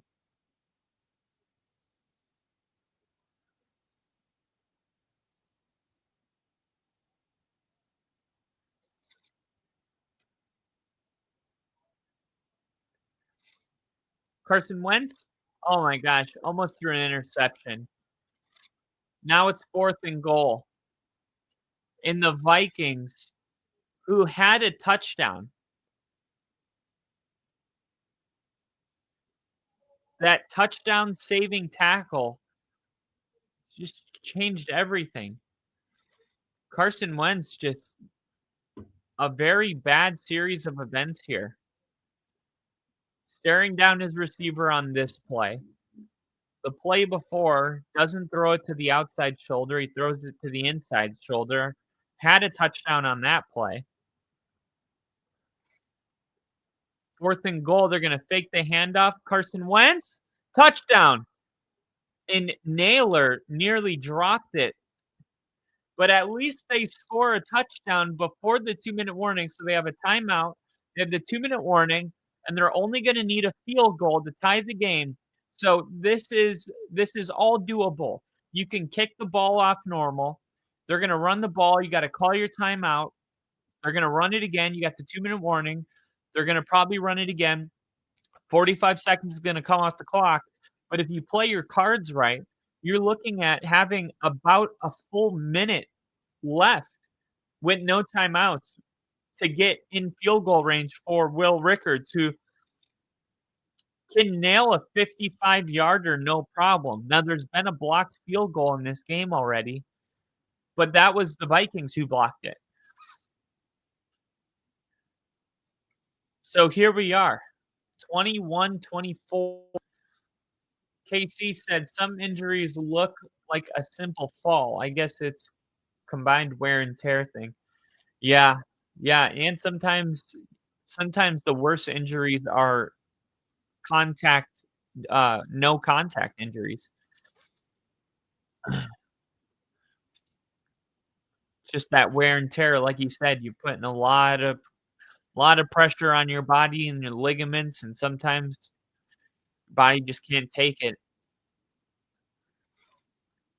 2 minutes and 8 seconds, and here we go.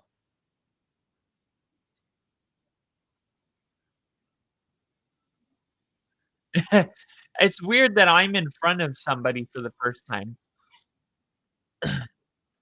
I've spent my whole life being a minute behind you guys, and today I'm ahead.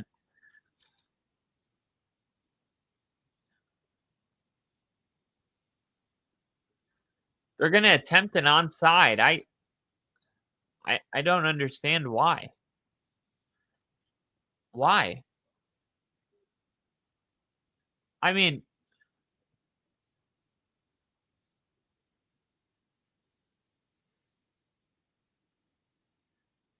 wow. The Vikings haven't had a successful onside kick since 2016. Very surprised that they're going for an onside here. Onside kick. They're gonna blow it dead, and thankfully, because the Steelers call timeout. That was gonna go right to the Steelers. That was a terrible onside kick. I don't understand why they're going for the onside kick here. I really don't understand it. Why wouldn't you boot this? Try to get it returned. run down there, make a big tackle at the 20-yard line, play good defense, force them to punt the ball from the 20-yard line. Then you have a minute to go, and you're probably at the 35, 40-yard line, and you need what, 25 to 30 yards, and you got a minute to do it? This is a bad decision. I mean, if the Steelers recover it, which is a very high chance they do, they only need to go 10 yards for Chris Broswell to make this a touchdown where a field goal wouldn't tie it. I don't understand it.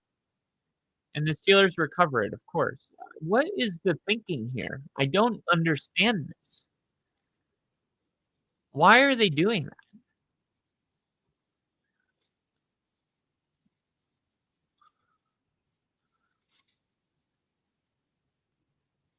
Why kick an onside there? I can't say it enough.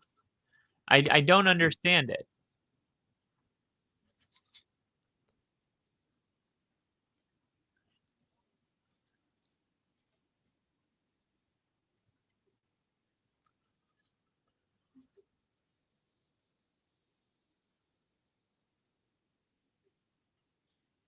All right, 49-yard line.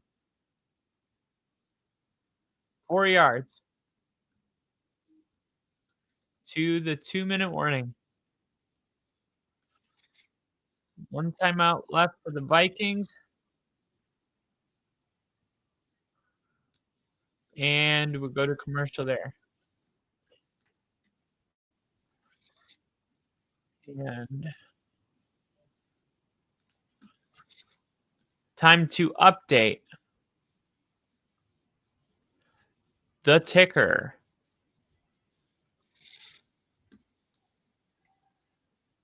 Recents 11:09, 11:31. That's it.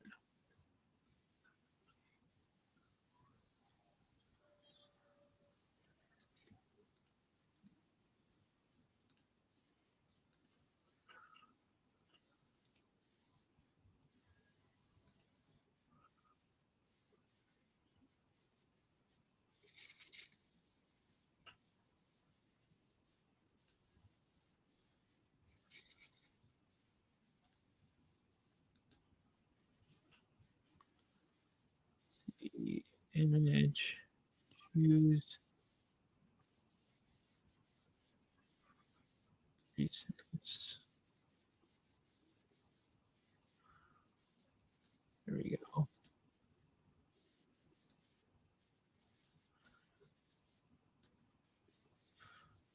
There we go. All right. Ticker is updated. It is 21:24. And 2-minute warning. So the Vikings have 1 timeout.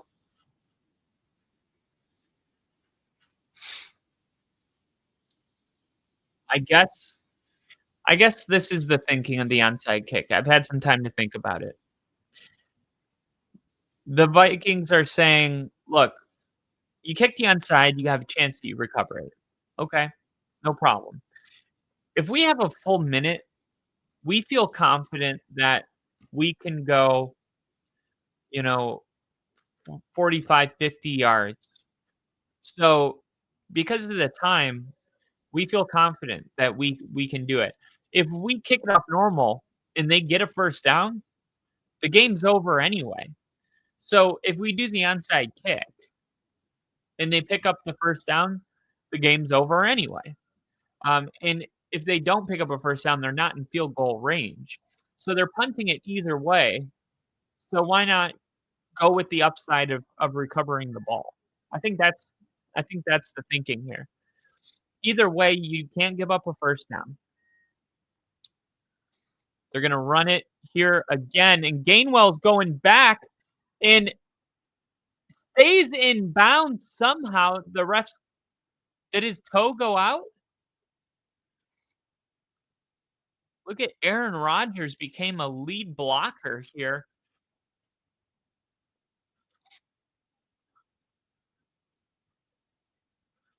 They're going to go Did his foot go out of bounds, though? There was a Steeler saying that he went out of bounds. His foot went out of bounds. And if that's the case, it would have stopped the clock.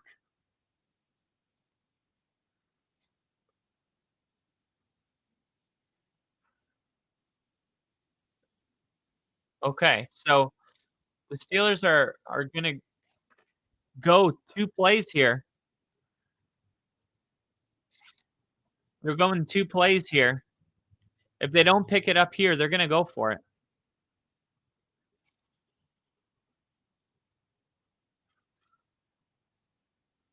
Here we go. 1:52 52. Timeout. Steelers.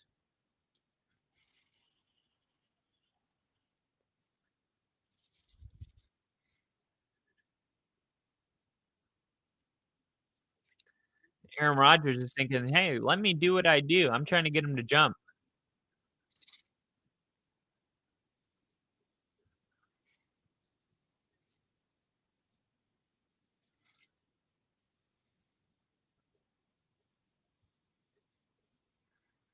How is that not a touchdown?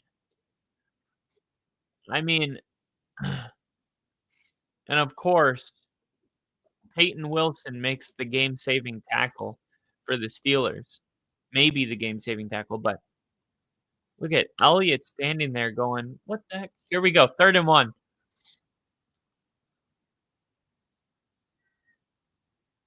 Here we go, penetration, and the Vikings are able to get a stop. A big-time stop by the Vikings. It's 4th down.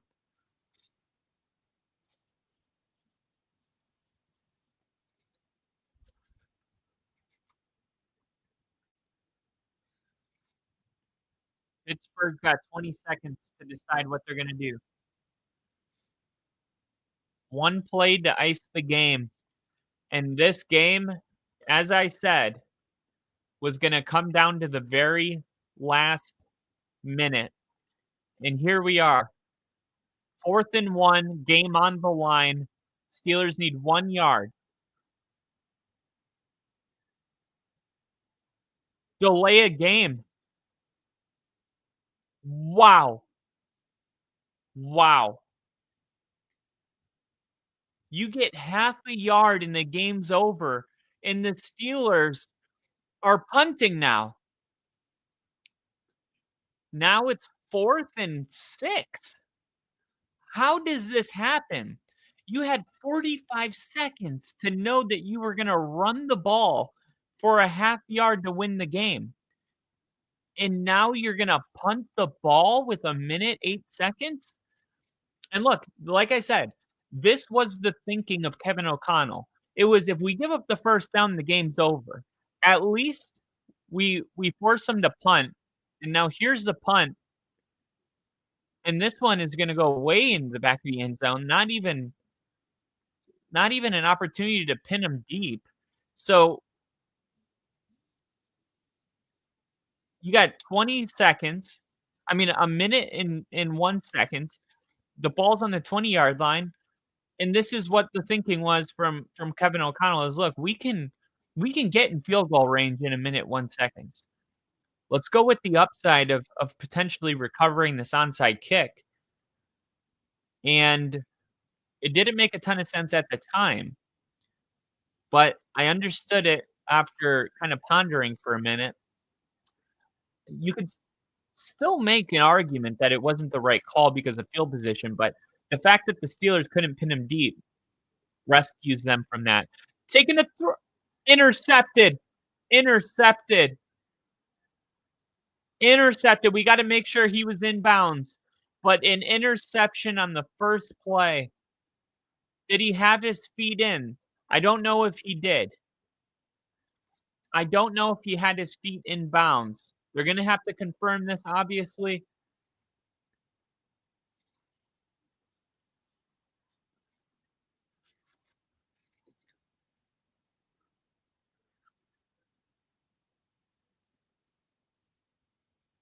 One foot. I don't think he got it. I don't think he got it. That's why I didn't celebrate or make a big deal out of this, because I don't know if he had possession. And when if that ball's moving, which it is moving there, when he finally gets, that's not a great camera angle we're seeing on the screen, but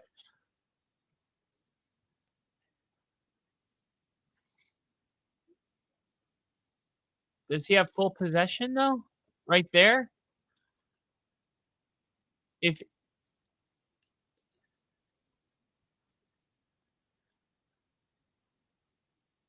Wow, incomplete pass. Incomplete pass, it's been overturned. So there's the camera angle right there that I thought, yeah, he double clutches it. So until he catches it the second time, he only has 1 foot in by the time he catches it the second time. And yeah, that's an easy call by the refs, expedited review, and the game plays on. I believe this is by far the best international game the NFL's given to the international fans. So good product here. Steelers almost iced the game with an interception, and for the Vikings, they've been given second life. Here we go, 58 seconds. A field goal ties it. Ball snap. Carson Wentz looking, firing. Oh, it's dropped. But there's a flag. And it's going to be holding on the defense. So it's going to be 10 yards and at least a first down. That's going to be an automatic first down. 5-yard penalty, automatic first down. Patrick Queen matched up in the slot, and he just gets a hold of the jersey. That was the intended receiver who dropped the ball. That was a great ball by Carson Wentz. It should have been caught.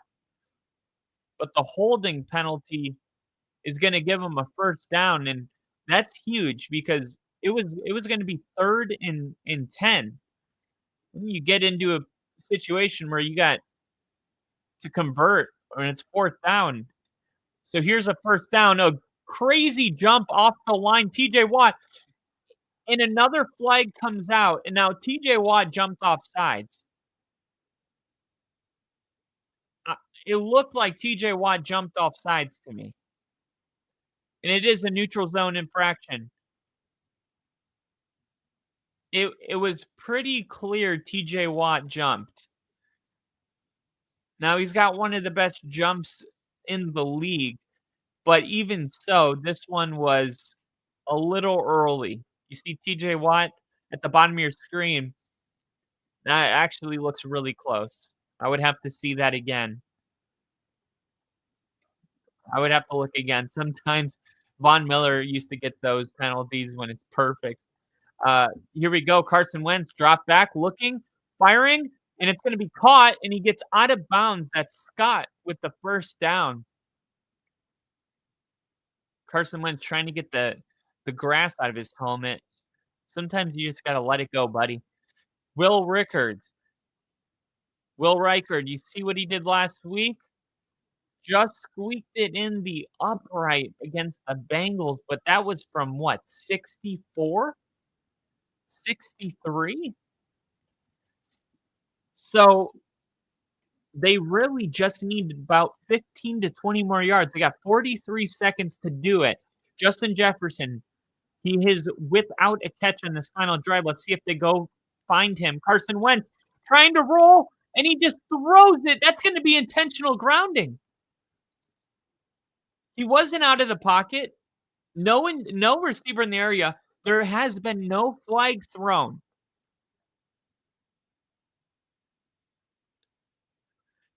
There's been no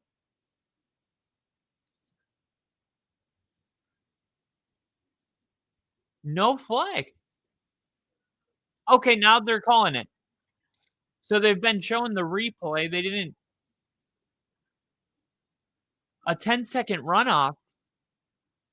So now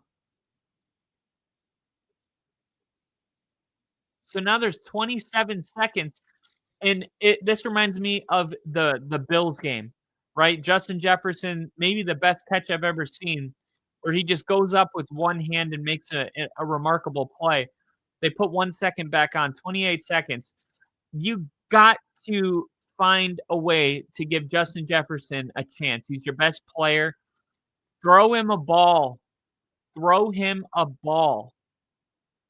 Give him a chance to make a play. You get 20-yard play downfield, give your kicker a chance. Here we go. Carson Wentz throwing. TJ Hawkinson is going to flip. And now 19, 18, 17, 16, 15. It's third down. They can't really spike it on third down. So now it's fourth down. I'm surprised that they elected to spike the ball. Oh, now it's third down. Okay. So the production crew, they've been delayed all day with the down. I guess they were on time, that one. No, now they move it to fourth down. This is crazy. I just heard the announcer go, "It's third." Why is there always a Packers fan? No matter what game you go to. 4th and 13. Now it's a 5-yard penalty. What are you doing? How does that happen?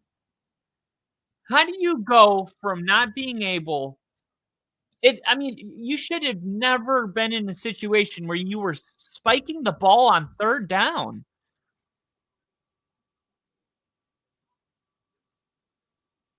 This is just unbelievable. This is why they're going to lose the game.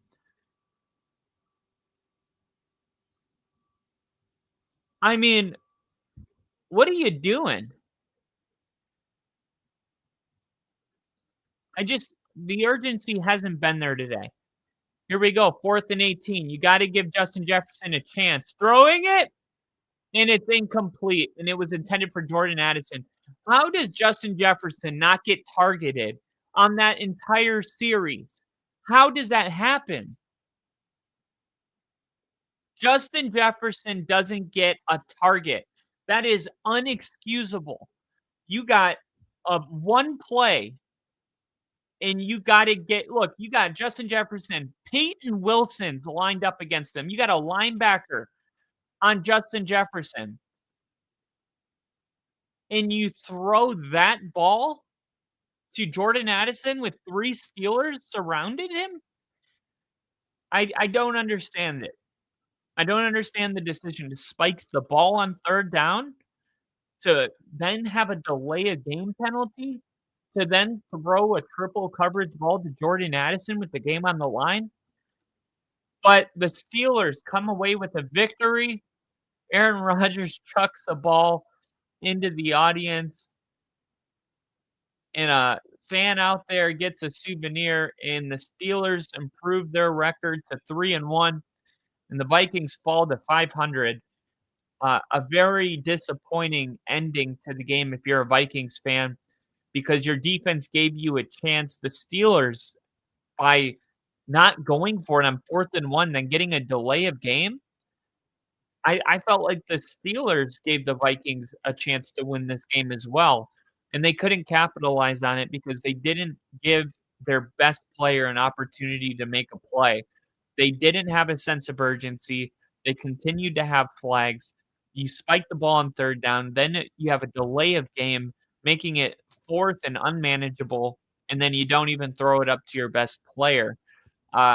Very disappointing that you did all of that effort to come back, yet you had the ball on the 20-yard line with a full minute and a second to get in field goal range for a kicker that can kick it from 60 yards, and your offense wasn't even able to pick up a first down despite the holding penalty that led to a first down, because that holding call luckily got you a first down, but that play was also a drop by the Vikings. That was the only good throw you saw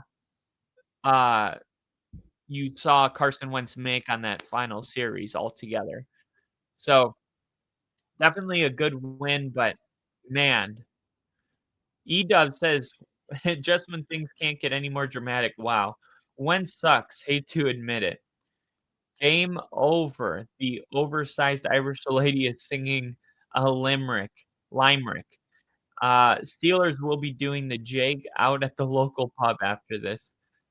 And I remember there was a player that passed away last year, and he was famous for the Irish jig. He actually traveled to London just to learn, or I'm sorry, traveled to Ireland just to learn how to do the Irish jig.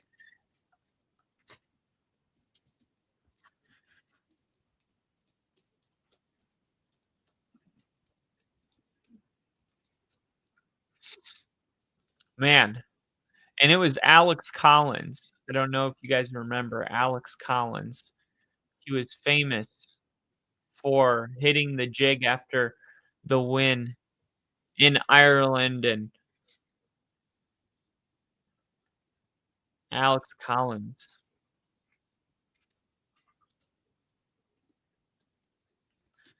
And he was a running back for the Baltimore Ravens. And he also played for the Ravens. And he passed away in August of 2023 in a motorcycle accident in Lauderdale Lakes in Florida. And it was just really sad. But he was famous for the Irish jig. And every time I see anyone bring up the Irish jig or a game that's being played in Ireland, of course, the Irish jig always comes up. And you can't think of the Irish jig without thinking of Alex Collins. So, hate to say it, but the clock management has been a thing for the Vikings. Yeah, I'm just now coming to consciousness on this Vikings thing, which I didn't realize that that's been going on. 28-3, LOL. He had his moments today, but he still struggled with feeling escape and pressure. Yeah, I felt like Carson Wentz is doing a great job. I mean, you got to keep in mind, you got to keep perspective in mind. Like this is not a starting quarterback. This is a backup quarterback that got you a big win last week, and now he went against the Steelers team, who some people have winning the North, and he gave you a chance to win the game. I mean, that's pretty much all you're gonna get from a backup quarterback. Like, you're not gonna get, a starting quarterback. Uh, I felt like Carson Wentz did enough to give his team a chance to win, but it just wasn't enough. The final drive was pretty much it's a shame because the Vikings had shown all game that they were capable when they really needed a touchdown to get one until that final drive, and now people are just gonna sum up the entire game of Carson Wentz to what that final drive was, when really, I thought he played a good game. Like, I thought even though that, they weren't scoring a ton of points, I felt like he was putting the ball in good places. I thought he was doing a good job combating the blitz defensively. I thought he was spreading the ball around. I like that he was going to Justin Jefferson. I think he had 5 catches on the opening drive. I liked what I was seeing out of Carson Wentz today. So I don't wanna just throw it all away because of that final drive. The final drive was disappointing, but Carson Wentz is still, as a backup quarterback, giving you a chance to win games against top 10 teams in the NFL. Um, you really can't ask for more than that with a quarterback coming off the bench, and really, we don't even know if JJ McCarthy gives you a better chance of winning than Carson Wentz. Carson Wentz has looked better in his 2 games than we've seen JJ McCarthy in 2 games. JJ only looked good in one quarter. It was the fourth quarter of the Bears game. In 8 quarters, he looked good in one of them. Carson Wentz, at least, maybe his ceiling's not as high because there's a lot of unknown with McCarthy, but his floor is definitely higher than, McCarthy. So, it's just disappointing ending for the Vikings. Embrace the struggle. I'm still sort of a Wentz guy, but as an Eagles fan, I'll always be grateful for his efforts in 2017 before he got injured. Yeah, yeah, he had a year, right? And he's a South Dakota State guy, which is just cool. Not a lot of NFL quarterbacks from South Dakota State. Maybe with a less injured O-line and 1 or 2 less sacks, the outcome could have been reversed. Yeah, and I said it too when this game was 24-6. I was like, there's going to be 2 minutes left, and the Vikings are going to have the ball with the chance to win it. And lo and behold, that's exactly what happened. That's why I let me see. I put I had a $3 bet on the Vikings winning, but I hedged that bet with a $5 bet that the Vikings covered 11.5 spread, which they did, of course. They ended up losing by 3. So that bet paid for itself. Let's see, settled Vikings. Yep. Plus 11.5. I bet $6. I won $11.77. So now let's see what games we have coming up. All right. We got games in 5 minutes. Let's go more NFL. Let's go anytime. Let's see. 50% profit boost. Claim now. All right, let's go anytime touchdowns. Eagles, Buccaneers. Let's go with Emeka Egbuka with a touchdown. Let's go A.J. Brown for the Eagles. Saints game. Let's go James Cook.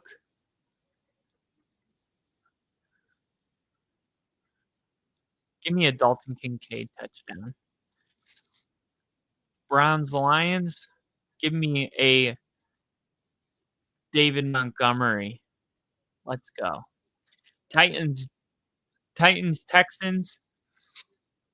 Give me a Nick Chubb touchdown for the Texans.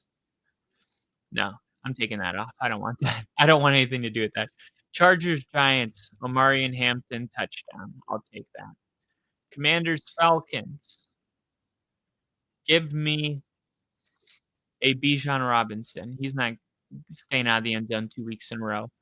Chuba Hubbard, Trayvon Henderson, Ramondre Stevenson. I'm not touching that. Colts, Rams. Give me a Jonathan Taylor. Give me a Puka Nacua as well. Give me a 50% profit boost. $5 wins $3,000. We're gonna go 4 to win 2,500. All right, my bets open. Here we go.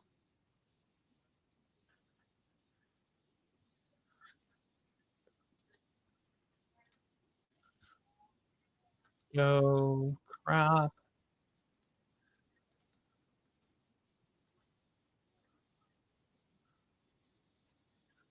And let's see.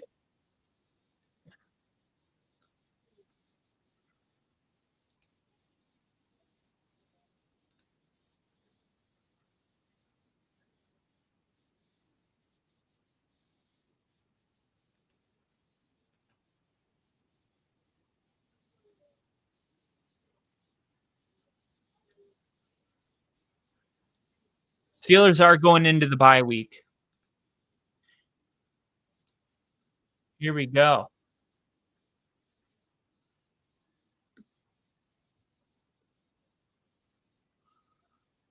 These are the touchdowns we want. Bijan Robinson, Amarian Hampton, David Montgomery, Dalton Kincaid, Puka Nakua, Jonathan Taylor, A.J. Brown, Emeka Abuka. These guys score a touchdown, and we win $2,500. You truly love to see it, right? And then we're gonna look at the spreads here. Buffalo minus 14.5. Cleveland, let's go Detroit minus 9.5. Chargers minus 6.5. Tampa Bay plus 3.5. They keep it within a field goal. Washington plus 2.5. Tennessee plus 7.5. Carolina. Let's go New England minus 5.5. Colts. Oh, I don't know what to do with the Rams game. I'm gonna go plus 3.5. Go $1. 165. All right. Now let's see if Rick has a stream set up. All right. Let me change the title of this. Here we go. Week 4 live stream. NFL Week 4 live stream. Stream must be scheduled for a future date. Okay, here's what I'm going to do. I'm going to end this stream. I'm going to end this stream so that way I can present the stream as week 4 and not Steelers versus Vikings. It'll confuse people. But I will be right back, and we will continue streaming week 4. I'll see you guys in a minute.